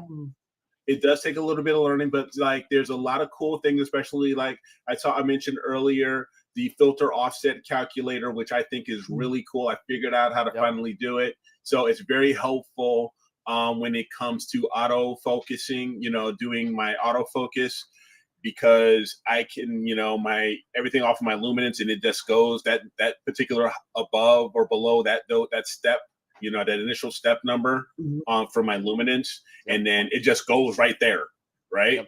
And then it doesn't have to really do another autofocus, really. It just goes right there, and then bam, it just starts going again. So that was one thing I really like. Hocus Focus is really cool. It's got the imaging calculator that SharpCap uses, because you can put in some information and integrate it with SharpCap, and you can get an image. Then you can calculate, how long you can, how long per exposure you should image, stuff like that. There's some really cool stuff in it. I'm not saying I'm a full convert, because I love the simplicity of the ASIR. I truly do. But it's pretty darn cool. I will say Nina is really, really cool. Yeah. I've been using APT, and I went to SGP for like 2 or 3 months, and then they just started doing the subscription thing. And and I was having a hard time calibrating a bunch of shots that I had taken with SGP, and then it was just like, you know what? I can do everything I need to do on, APT. They're going to start charging me a subscription for this. And I just went right back to that, and I've kind of stuck with that. But, like every time I get on the show, you start talking about Nina. I'm like, that's kind of cool. Okay, that also sounds really cool. Yeah, that sounds cool too. I haven't done the advanced sequencer yet, because I just haven't gotten that comfort level. I haven't gotten to that comfort level yet, and I'm still trying to tweak a lot of things. When you're ready to go to the advanced sequencer, let me know. I'll help you. I will, because there is a lot to look into on what you want to do, and it's different for every person. So some people may want to do one way. Like, I'll give you a perfect example of how you can screw up the advanced sequencer, because I did it last night. I love screwing things up. I do it all the time. I make mistakes and I throw them on the show. I really don't care. So, well, I did my advanced sequencer, and I've had a sequence that I've made on there for many, many moons and many, many nights, and it's gone very, very well. So I go, and I'm on the phone with Mark Ellis, actually, and we're talking. We're BSing on the phone while I'm doing that. I'm trying to iron it out, because because my Eagle 4 is out for an upgrade, so I'm using my old Eagle 3, and it doesn't have the same settings. So I was getting it ready to go if it's over at Tom. Thank you, Tom, by the way. Over at Prima Lucha Lab doing what he's got to do to my Eagle to make it like a freaking Porsche. But well, whatever the case may be, I'm trying to get Nina on my Eagle 3 so I could do some imaging if perchance, God forbid, I have a clear night in New York that I could do some imaging. So I did that. And so I grabbed one of my sequences that I actually saved on a thumb drive over to my Eagle 3 and Nina. I already had it on. So I'm like, what the hell is going? Why is it stopping? It keeps on stopping. Why does it stops and it goes parks and starts warming the camera, and we're looking at it. Over on the side, there was what's called a loop sequence, and you could actually do it. It says loop until the moon is at least under 5 degrees in altitude. Everybody knows where the moon was last night, right? It was above 5 degrees. Way above 5 degrees. So, and I didn't see it because it was all the way over on the left, and it took us about a half an hour to figure it out. Sure enough, when I deleted that line on the advanced sequencer, everything went fine. But now it's set for the next time. But who said it? Dave Schaefer said it. He's exactly right. When you have it set and you pull your target over to the advanced sequencer, it runs exactly like the ASIR. You set it and you go to bed, and that's it. You just let it run. Let it run. Yep. Nice. Pretty cool. Well, I got everybody off track with targets. Were you able to pull up the Pelican? Yes, I have it right here. And Okay. Let's go for it. All right. So here we go.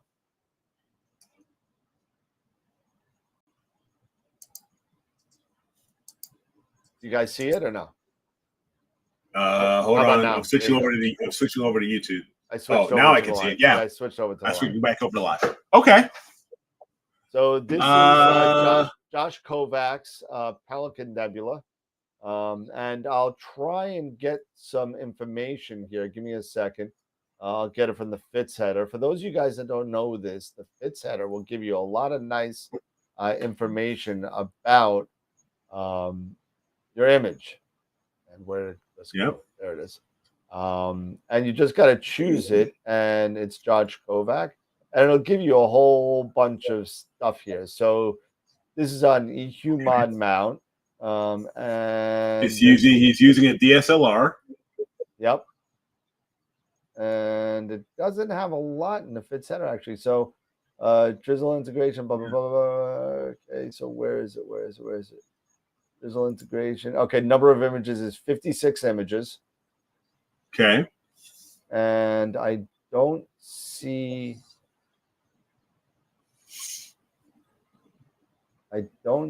how long the image is.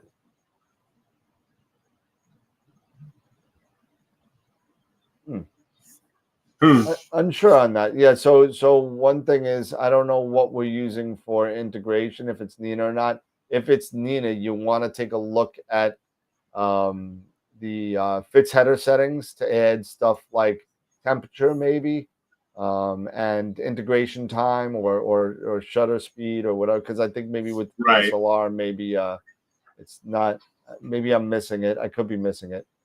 No, I don't see it either.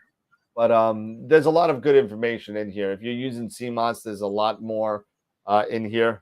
But you can definitely check that out. But let's take a look at the picture. Yeah. And all right, so here's the Pelican here. Right off the bat. And maybe this is because of the DSLR. It looks like he has maybe some. I don't know if you were. Maybe some back focus issues, because I'm looking at the corners here, just right off the corners, and the corners are quite elongated. Right there. Yeah. Mm-hmm. Yeah. And so, and it's so it's going all around, which is what does that say? That usually tells you what? It's back focus. Kind of like that. Your back focus is a bit off. And he's Now, like, which he's way- using a Zoomel 130 reflector, just so we know. Yes, yeah, I know he's using a reflector. I remember that. I'm wondering if he's using the correct chroma corrector. Okay. You know, but you're right. If it was a refractor, absolutely something different with the back focus is way out of it's definitely kind of elongated, and I believe that means it's too. If it's going in a circle, it's too far away, and if it's angled into the center, then it's too close. So It's too close. I want to check that. And if you don't know about this, if you just look up flatness spacing, there's a nice picture, and we've shown it on there on the show before. Spacing, and here's from Altair, and it'll show you. So the camera is too close to the flattener, and of course, all right, that's awesome. If it's too close to the flattener, and let's see if I can zoom in on it. That's not zooming in. Okay, so like I said, so if it looks like it's revolving around in a circle, it's too far from the flattener, and if it's slanted into the center, then you're too close. Right. And that's what, that's just the first thing, that I noticed. Yep. Well, also, I'm gonna call the big elephant in the room right now. Oh, yeah, of course. The first thing I noticed is that white streak going across the front. Yeah, the white streak. I don't know what that is. Could it be a problem with the flats? I don't. I think that's something that wasn't. I think it like maybe a couple of maybe a plane that kind of went through that wasn't blinked out.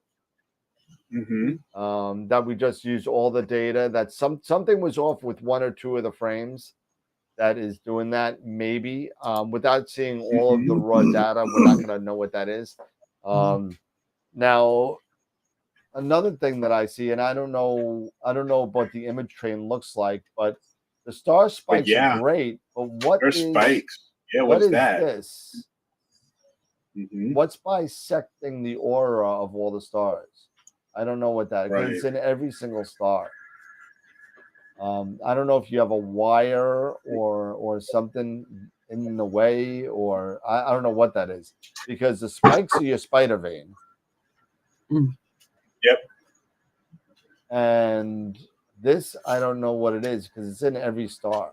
Because you can see it in every bright star. Yep. Go ahead. I'm looking here. I'm kind of curious. Was he able to? Do you have some sort of filter that he was using with the DSLR? I mean, if I were to guess, this looks like an Optolong filter here. And I could be totally wrong. I just see the red and like the off red all over the place, and I immediately think Optolong L Extreme or L Enhance.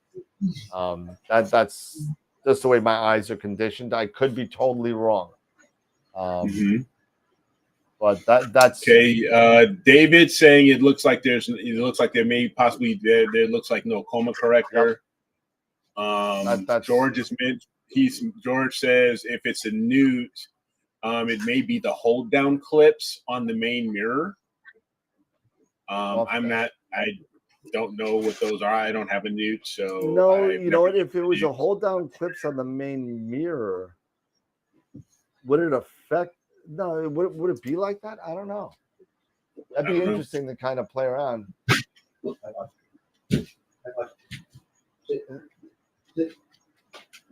Yeah, it's possible. Hey Dan, what's up?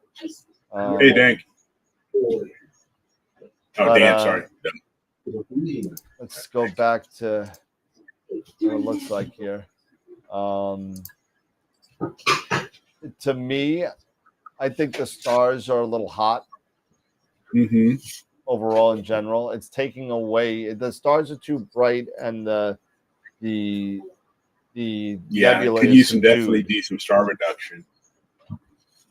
All right, so I have a question. How would you know? I mean, would you be able to tell, by evaluating the image, whether it is coma or it is a focus issue, or would that just be a process of elimination? Fix one problem and then you see if the problem still exists. Well, I mean, here's the thing with coma, and from what I understand, and I don't think we have any Newtonian images on the line right now. But if you take a look at the center, okay, the stars are decent. Okay, yeah. When you go to the outsides, let's see, why is this not? When you go to the outsides, that's when you start having the issue.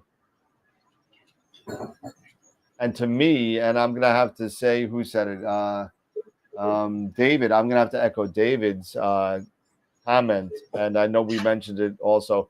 This looks like a coma issue. Okay. Either lack of a coma Bloodstone is even. Yeah, Bloodstone is saying that's coma. Yeah, it is. Okay. Yep, that's what it looks like to me. Yeah. Yeah, he says he has a ton of nude images, and that looks like coma. Yep. It is. Okay.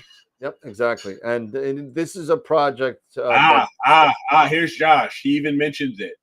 The corners are probably because I have no coma corrector and no bar. There you go. There it is. There you go. Yeah, so it must have a coma corrector. Absolutely. Yes. Because the whole thing with the mirrors in a newt, they're all curved. so you're gonna want to get something to combat that, and that will kind of take care of that. Yeah, the aberration detectors in Pixinsight is helpful, but I would tell you to get the coma issue fixed first before you know what the problem is with this. You don't need that streak. Yeah, that streak is in every subframe. So yeah, there's a lot of comments here about focus tube. Let's see. There's a few comments here just letting you know. The streak is in every subframe. Is it yes. it something from your darks? What camera is that? It could be an off-axis star. Yeah, that's definitely a possibility, Chris. I've never seen Welcome, one Jerry. with a streak that far.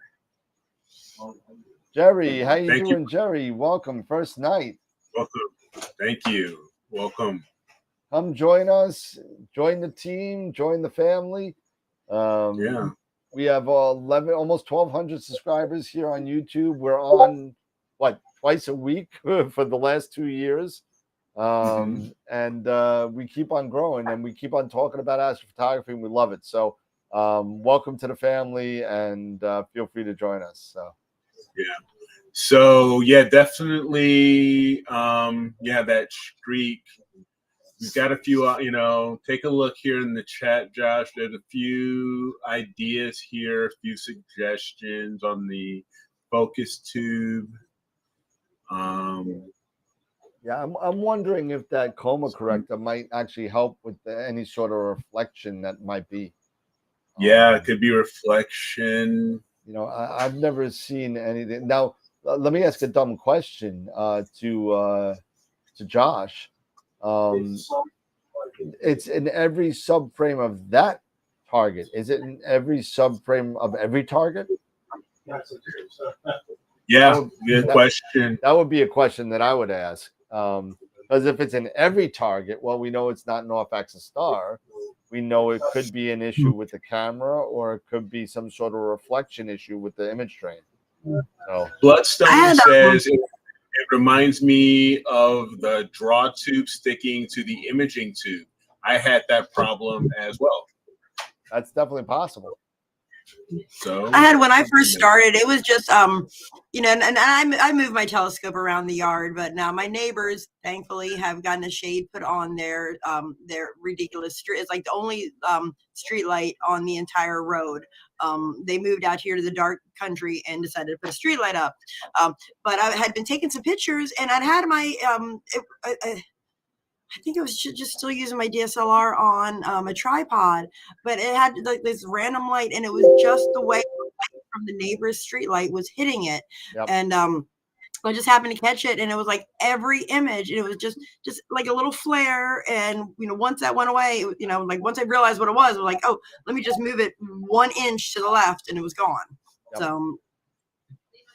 It definitely could be. That definitely could be a street light, or it could be anything. Yeah. But I'm curious to see if it's in every target or just this one. Yes. I mean, if he was working on any other targets this night, if it seems it's in, yeah. But overall, I think you got some good data with the Pelican. Again, it may be a little kickback on the star brightness. Bring out with some curves this nice area here, because there's a nice streak. I love this streak right here. I have, you guys see my Pelican all the time. It always pops up behind me. Yeah. This streak right here, I love this streak right here, because there's a nice little like finger that points down. It's kind of cool. And you could definitely, I could start to see the blues here in the top, in the in the north part. Yeah, he said it wasn't on. It's not on every target, just this one. Yeah, so then that's definitely some sort of reflection from where you're pointing, I would think. Without seeing where you're shooting, or maybe just get a shroud or something that goes on. Is it the Zoom L130? That's a solid tube, right? It's not a truss. I right? think it is. I think I saw a it's picture of it, and I thought it was a solid tube. So if it's a solid tube, I may just do a makeshift kind of like a shroud, kind of like a plastic kind of cover that goes on the side that you're seeing this, and see if it stops a reflection. Maybe an extended, like just do something silly, like get like a 6-inch SCT dew shield and throw it up the top. And see what happens. One of those little. I was thinking something along the lines of some sort of a dew shield or something like that. Maybe that will stop any reflection, and maybe it is, as Jesse said, a street light just chilling out and just annoying you on that one target.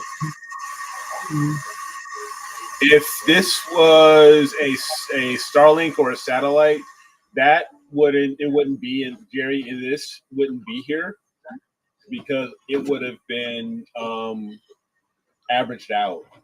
Yeah. During and process, it wouldn't be that thick either.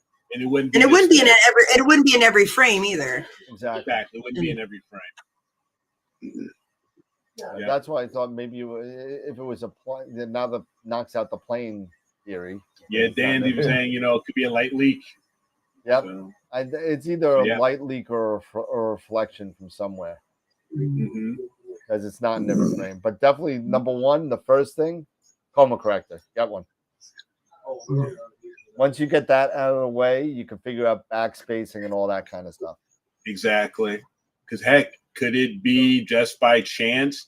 Could it be something between the camera and the in the focuser, and not focuser, but your draw tube, and could there be light leak in between? Something getting into right there through the camera. Something's going on there, but something's going on. Yeah. But you could. Let's be honest. We know what it is. Uh-oh. It's the Enterprise going to warp. Oh, there you go. I don't see any red lights, so. Yeah. All right. So that is Josh's pick. Okay. Any others? I don't. Did anybody else happen to see anything? Send anything rather? I'm gonna look again really quick, but I didn't see any. And I'm going to go back into. So Jerry, you came in on a really good day. Of Fridays are a lot of Q&A, especially for beginners. People wanting to get started in astrophotography, or just have those general questions. So you came in on a good day because this is Fridays usually when we do this. Yeah. So just so everybody know, the something's going on is definitely a technical terminology in astrophotography. So that is my new theory. The something's going on. Something's going on. There's a man with a gun over there.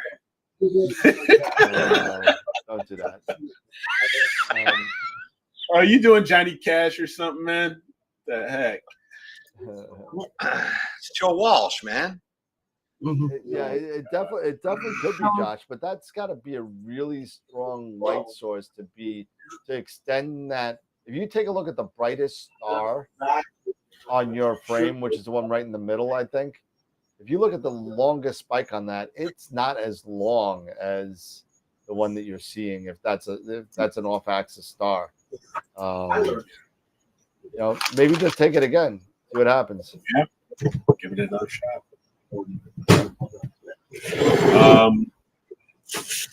But Jesse, you were also asking, if we were working on anything. Yes. Yeah. Have you had some clear skies over there? It's been tough. It's been really tough here in the Midwest. I mean, I've been lucky to get a couple, maybe 2 hours of clear sky, on on random days. I mean, even if it looks like, say, I get started imaging at maybe 10 o'clock, by 1 o'clock, it's clouds. So it's not been the greatest, but I've been working on a M106 project, with my Schmidt Cassegrain, with my Edge, for this whole pretty much the entire year, trying to get this done. And and I'm using my monochrome camera, I'm using the 294 mono, and I'm just trying to get used to doing every filter, and all of this stuff. And, and when you only get a few hours, it makes it really frustrating versus a one shot where you can just go and it's, for those few hours, you're getting every, the RGB, you're getting everything. But it's been rough. It's been rough. And I need to just do the dumbbell again. The dumbbell has been my first for everything that I've ever done. And now that I have, mono, like you said that, and it was just like, like I hate to keep on revisit. I feel like I revisit the same targets year after year, but every year it's something different. And it's like I've done the dumbbell when it did look like warp drive. It was awful. And then I did it again with a DSLR, and then I did it again with my one shot color, and then I did it again when I finally got the 127 and had a little bit more focal length. And now I was like, so I guess I need to just come back to that and just call it. Sometimes call it that's what we do. Here we go. I mean, it's nice to be able to side by side, though. Yeah, but I've been after M106 since I got my Schmidt. Yep. So that was even last year. I've been after this freaking galaxy, and it's been and there's others galaxies. It has neighboring galaxies. There's like 3 or 4 neighboring galaxies. So I've been having it. So I've been framing it in a certain way to try to get the group. I'll call it the M106 group. And I've got so much different data on it, but then sometimes it just either something happened with my guiding or something happened and it just all goes to crap. So like it's like an entire night or focusing. Focusing was a really big problem, and especially when I was doing narrowband because I'm trying to get HA. Yeah, so how much time are you shooting for free? Like, in total, like when I think, I know, Dan, you and I probably talked about this at some point last year. Like when you have a project and you want to continue, an image of the same target over and over again. I mean, I think with like the 3 hour and then like 9 hour, that's always what's stuck in my head, that there's Double like, it. I guess after the 3 hour that is like you don't see an appreciable difference till there's like a 9 hour difference till you get like it's please correct me if I'm mistaken on this. Yeah. Those numbers just have stuck in my head. So, And that's all, talking about that, always add more data. Yeah, Add more data. and it's different for every target, Jess. So, I try, if I'm working on an actual project, not like a Cherry Springs thing where I'm stuck with time and a time constraint. If I'm working on an actual project, like Eric was working with 106 or the North American behind me, something like this behind me, I didn't even look at till 10 hours. I didn't even look at it. Number one, it's a narrowband project. Number two, 10 hours to me is where I'll kind of say, okay, I'll look at it. And then I'll do every 5 hours from there. And when I don't start seeing any appreciable difference to me in my process, and I'm processing it the same way, and I don't see any kind of, I see a difference, but maybe it's not worth the 5 hours, then we talk about this quite a bit, the law of diminishing returns. Yeah. So, how much is too much? And there's no real solid answer. It depends on number one, the image, number two, the artist's eye, which is a huge factor in that because it's your picture, it's your creation, it's what you do and what you see and what's pleasing to you and the people around you. So it really is a big factor in what this may not be good for, let's say, an Adam Block or something like that. He may say, I need to go, this is 22 hours. So he may say, I need 50. But to me, I don't have 50 hours of dark sky a year. So I'd never be able to. I'm looking at that behind there going 20, like 22 hours or something. Like, I can't even imagine. I don't know if I'll live long enough to ever get a target, get that many hours on a target. Once you sit there and get comfortable about going to sleep with your telescope outside, you'll get it. You'll get it. And you'll get it faster than you think. And you'll be like, and I have done that. It's just the longest I can get on any target in this gosh dang yard is 2.5 hours, maybe 2 hours and 45 tree line. Because of your trees, because your tree line. So you're at a disadvantage. Blade sharp again. Yeah, that's because you live in a bucket of trees. Yep. Yeah. And you're at the bottom. Yeah. And I'm at the bottom. To Dan's point, my last completed project for this year was the tadpole. And that was a mix of me using 2 cameras. I used the monochrome for narrowband, and then I did my one shot. I was using a ultra high contrast broadband, and that was 22 hours. So for me, it's like that 22 hour integration time, something like that. That's a project. And that's when, you're going after it and you just say, all right, for the next so-and-so, if you're lucky enough to get to roll a crit 20 and get, dark sky for the new moon, that week of the new moon, and you're able to get dark skies pretty much, or clear skies all that time, that's when you roll it out and you go, just go nuts, and you just get as much data as you possibly can. And that's a project time. And just keep on taking data until you're happy, and it doesn't have to be this year. It could be a 2-year project. I need to figure out how to work. Well, you see my organization for my images, so I need to work on that too.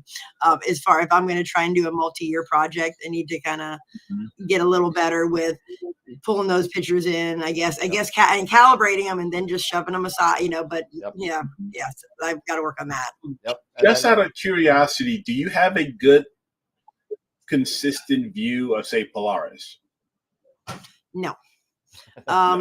Polaris right now, is in an area about this big. There's trees all around it, but I can see Polaris about this. I mean, it's ugly. I'll show you a picture of it sometime, and you're just gonna be like, yeah. Yeah. Hold on. I might actually have one, and I will share this horror with you guys. Because Jesse, you seriously need to hire a tree service. I do. I mean, we've had some. Hold on. Yep, there we go. Polaris is like right. I could see it. I could see it as she was bringing it up. I was like, oh my god. Yeah, I was like, oh my gosh. Wow. Like, oh my there. goodness. Yeah, that's ridiculous. Yeah. Wow. And that's my good summer spot. That's the winter spot's even worse. We have a couple ridiculous. questions here. Yeah, go. Couple questions. One is we're gonna spin the wheel because It's getting late. that Yeah. time. Been on that time. Another one is, are we gonna have another tie for image of the week? Have we made a decision on the image of the week? We didn't get together for that. I think we should just honestly. I think we should just keep it a tie and put them both up because I think they're both good because they're two completely different types of images. One is a meteor shower, and the other was, what was the other one? The other one was Blue horse head. The blue horse head. It was the horse head. Blue horse head. And I think they're both outstanding, and I think they should both be accepted into the nominees for the picture of the month. For the picture of the month. Yeah. So I'm fine with that. So because at one point did we not pick a picture of the week?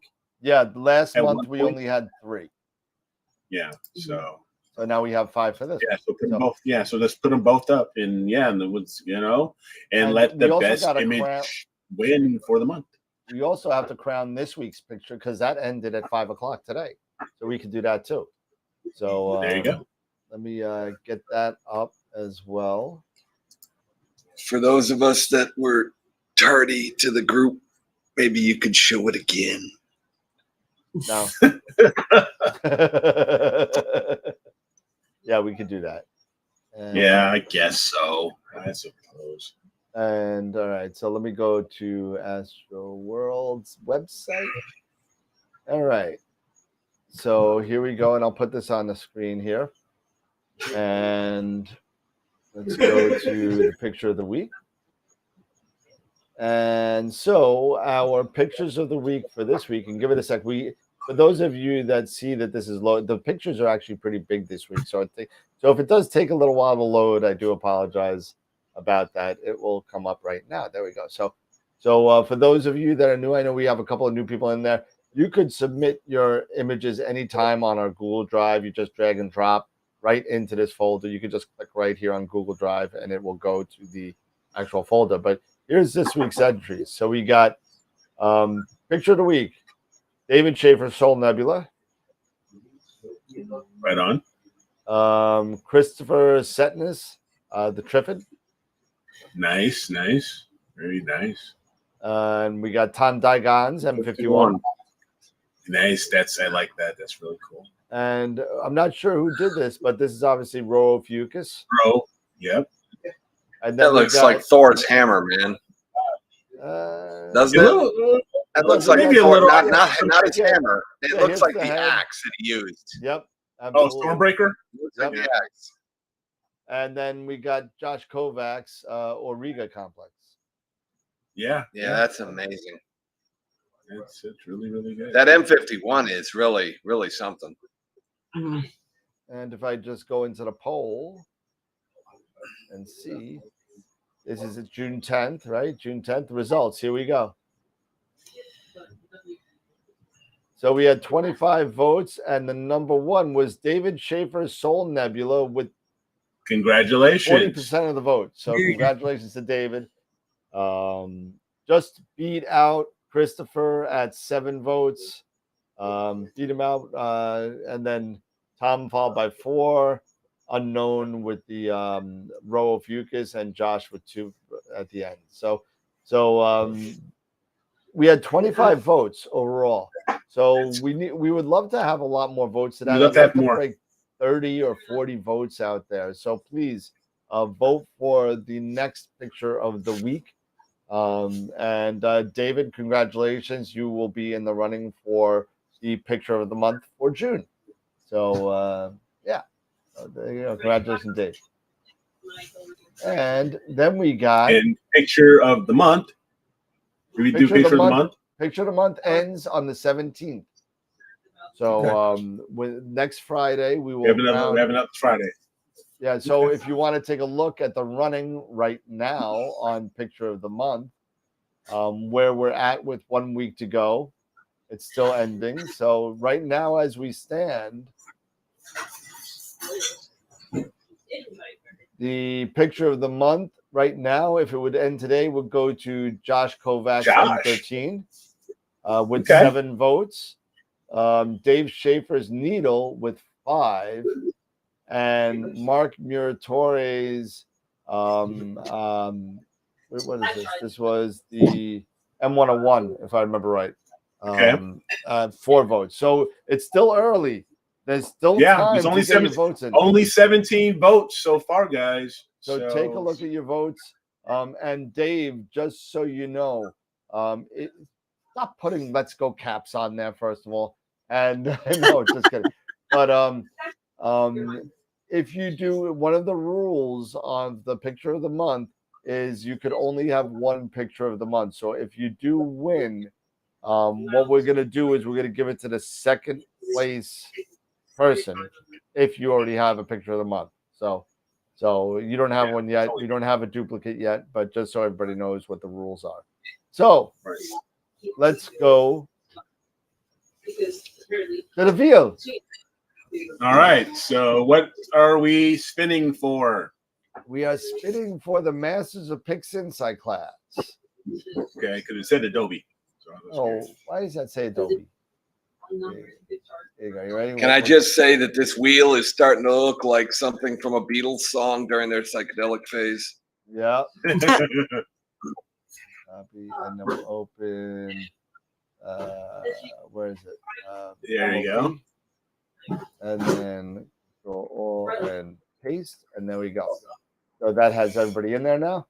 So here's the IP for AP MOP giveaway, which is Masters of Pixinsight. They have a website if you're curious at mastersofpixinsight.com. And if you want to know about the workshops, you go right to workshops. And their next live workshop is Photons to Photos number 8 on June 21st at 7 p.m. Eastern.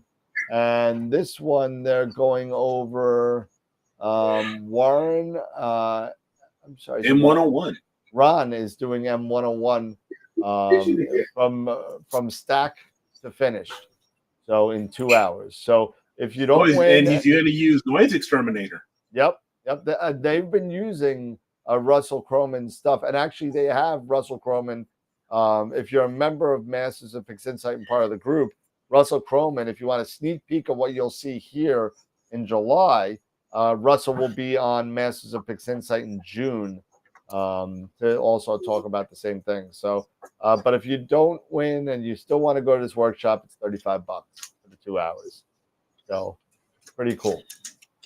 So let's go and spin it up and see who wins. No whammies.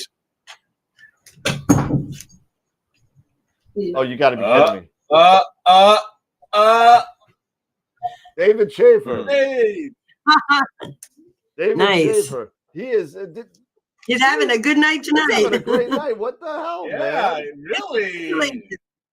Dave, you know what? We're going to close that and we're going to spin. No, I'm just kidding. That's fine. Congratulations, David.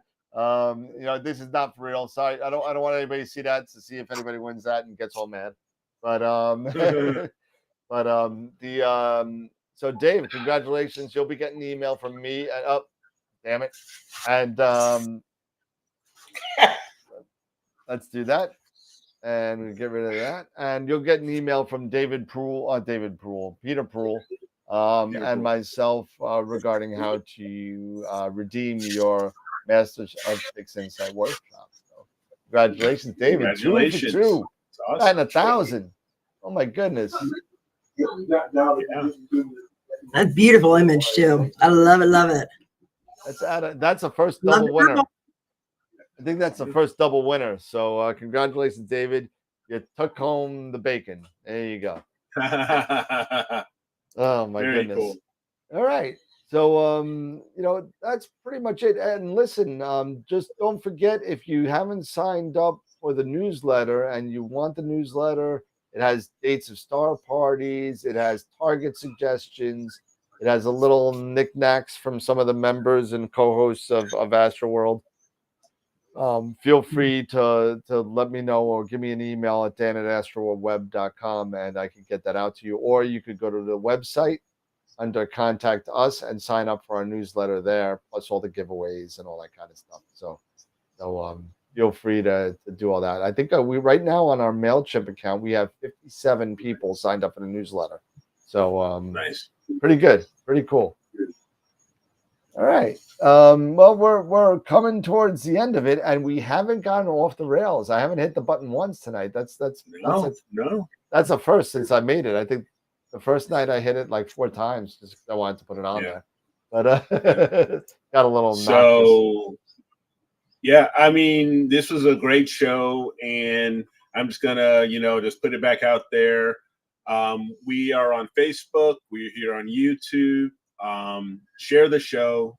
Share what we're doing here with your friends, people who you think may find value in what we're doing here with astronomy and astrophotography.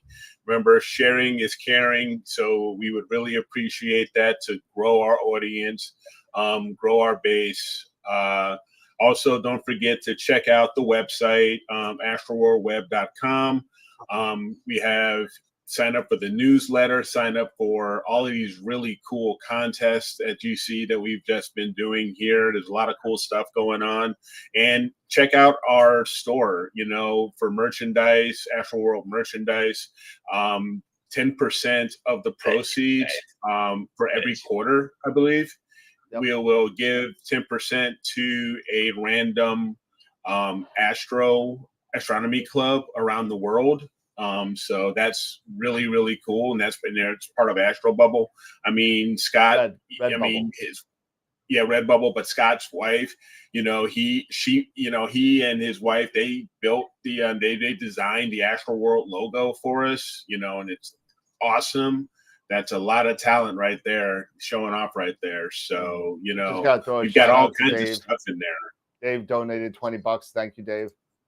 Thank you, Dave. You guys, you guys are amazing. We really appreciate all of the support. So just so everybody knows, we made a slight change to the rules with the Redbubble donation last week. Now, that's right. I already got a couple of emails from people, and if anybody who doesn't know this, we decided to change the around the world astrophotography thing. Kind of give it locally. Yeah, well, keep it to the members that actually watch us and donate to the show. So please email me your club that you're involved with, and we will do a spinning wheel based on that club or the group of clubs. I want to have more than 2. Right now, I only have 2. Right now, I have enough for a $100 donation to a local astronomy club. And this is based on the Redbubble sales that we do. It's a little bit more than 10%. I just wanted to sweeten the pot a little bit. I rounded it up with some money on my own. And some people that, like David, your $20 may go towards the $100, whatever it is. I just wanted to make it a little bit respectable. I didn't want to send somebody $7.50. So I said, I have enough for a $100 donation. Please email me at dan@astroworldweb.com with your club's name and email address or PayPal or whatever. Well, don't even do me all that. Just give me a name for the wheel for now. Yeah. So I can get it on the wheel. If you win, I'll contact you and figure out a way to do the payoff. So we want to keep it local. We want to keep it to the people that support us. And I think that's one way that we could do it. Yeah. That we can give back. In addition to that, we got a nice, this is the treasurer's report, I guess, for AstroWorld, because I'd like to share this with the group. We have about $500 in the kitty right now after purchase of all of the shirts, all of the stickers. It doesn't include the shipping yet, so I got to take out for the shipping. But I mean, it's not going to be a lot. Maybe it's like $75 for all the shipping for all the shirts, you know. So I mean, it's going to be, we're going to have enough to probably continue to have these giveaways and all these kinds of things that we're going to be able to do. It's pretty awesome. So yeah, absolutely. So no, that's awesome. So again, sharing is caring is sharing. So share this with your fellow astronomers, fellow astro imagers, new people who are just getting interested into astronomy and astrophotography. Let them know about us. And like today, Q&A for new people coming in and stuff like that. We really love doing this type of stuff because this is the way we feel we give back, the best way we can give back to Absolutely. people in our community for this hobby that we so enjoy doing. Absolutely. And I'll donate another $5 for the curse jar for tonight. But twice in a year. Come on. Yeah. But anyway, so Jesse, Scott, Corin, thank you so much. 20 pounds. Appreciate it, Corin. Thank you. Thank you. Awesome. Thank you so much. Yeah. Absolutely. Great show, guys. It's always great to be. I can't wait till I actually have something Astro to talk about that I've actually done sometime in the past few months. But hopefully that's coming soon. But cut down guys the trees. Cut the trees down. You got to be like Saruman out there. You got to be like Saruman and just like take out the whole forest. Right. Yeah. There are a lot of them that are really just close to the house.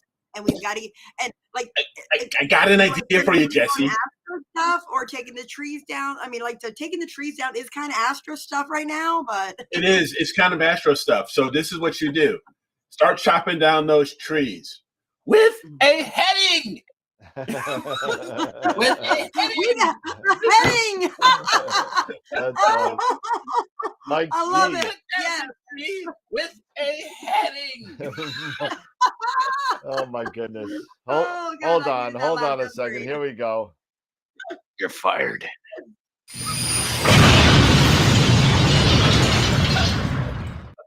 You made him hit the button.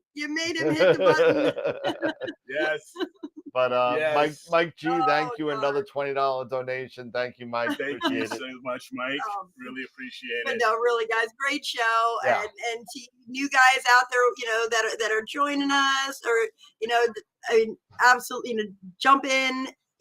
Especially on the Friday nights, or any night. Just, if you've got questions, that's what they're here for. I just kind of nod and be like, yeah, because they know what they're talking about. That is so not true, Jesse. That is not true. You contribute so much. You have no idea. But no, really, guys, great show, and I'm glad you had a chance to hit the button, Dan. I know it means a lot. Yeah. You don't know how long it took me to make that 3-second button. You have no idea how long it took me to do that. It literally took me like $25 and like about 3 hours of searching for the right graphic on the internet. So what you're saying is we need to make sure that you get to use this frequently. No, dude, I'm happy to use it once a week, but here we go. We can help with that. No problem. We can help with that. Jeez. All right, Scott, final words? Final words. Don't turn your lights on at Cherry Springs. Otherwise, you'll get the light police showing up, charging you with felony photon. Felony photons. There you go. Good one. All right, cool. There it is. Or you end up in a ditch. You end up in a ditch. let me tell you, that was the funniest thing. I don't even know. We left and the car was still there, but I don't know how they got it. They must have had to get a tow truck to get that thing out because it was like one of those big LTDs that just like the butt was just sticking out the hole. I mean, it was. But anyway, everybody, congratulations again to David Schaefer with a double whammy. Double whammy win. So you're gonna be all over the place on my email tomorrow. So that being said, sign up for all the giveaways, check out the website, share the group, share the community, share just like Eric said. It's super important to have the not only the camaraderie but the membership. It just makes it for a better show. So thank you everybody for coming down, hanging out with us on another Friday night on AstroWorld. And as always, remember, keep imaging, keep educating, and clear skies. And we'll see you next Wednesday with Adrian Bradley. Adrian Bradley, my buddy from GSP. So have a good night, everybody. Awesome. Take care. Clear skies, everybody. Have a great weekend.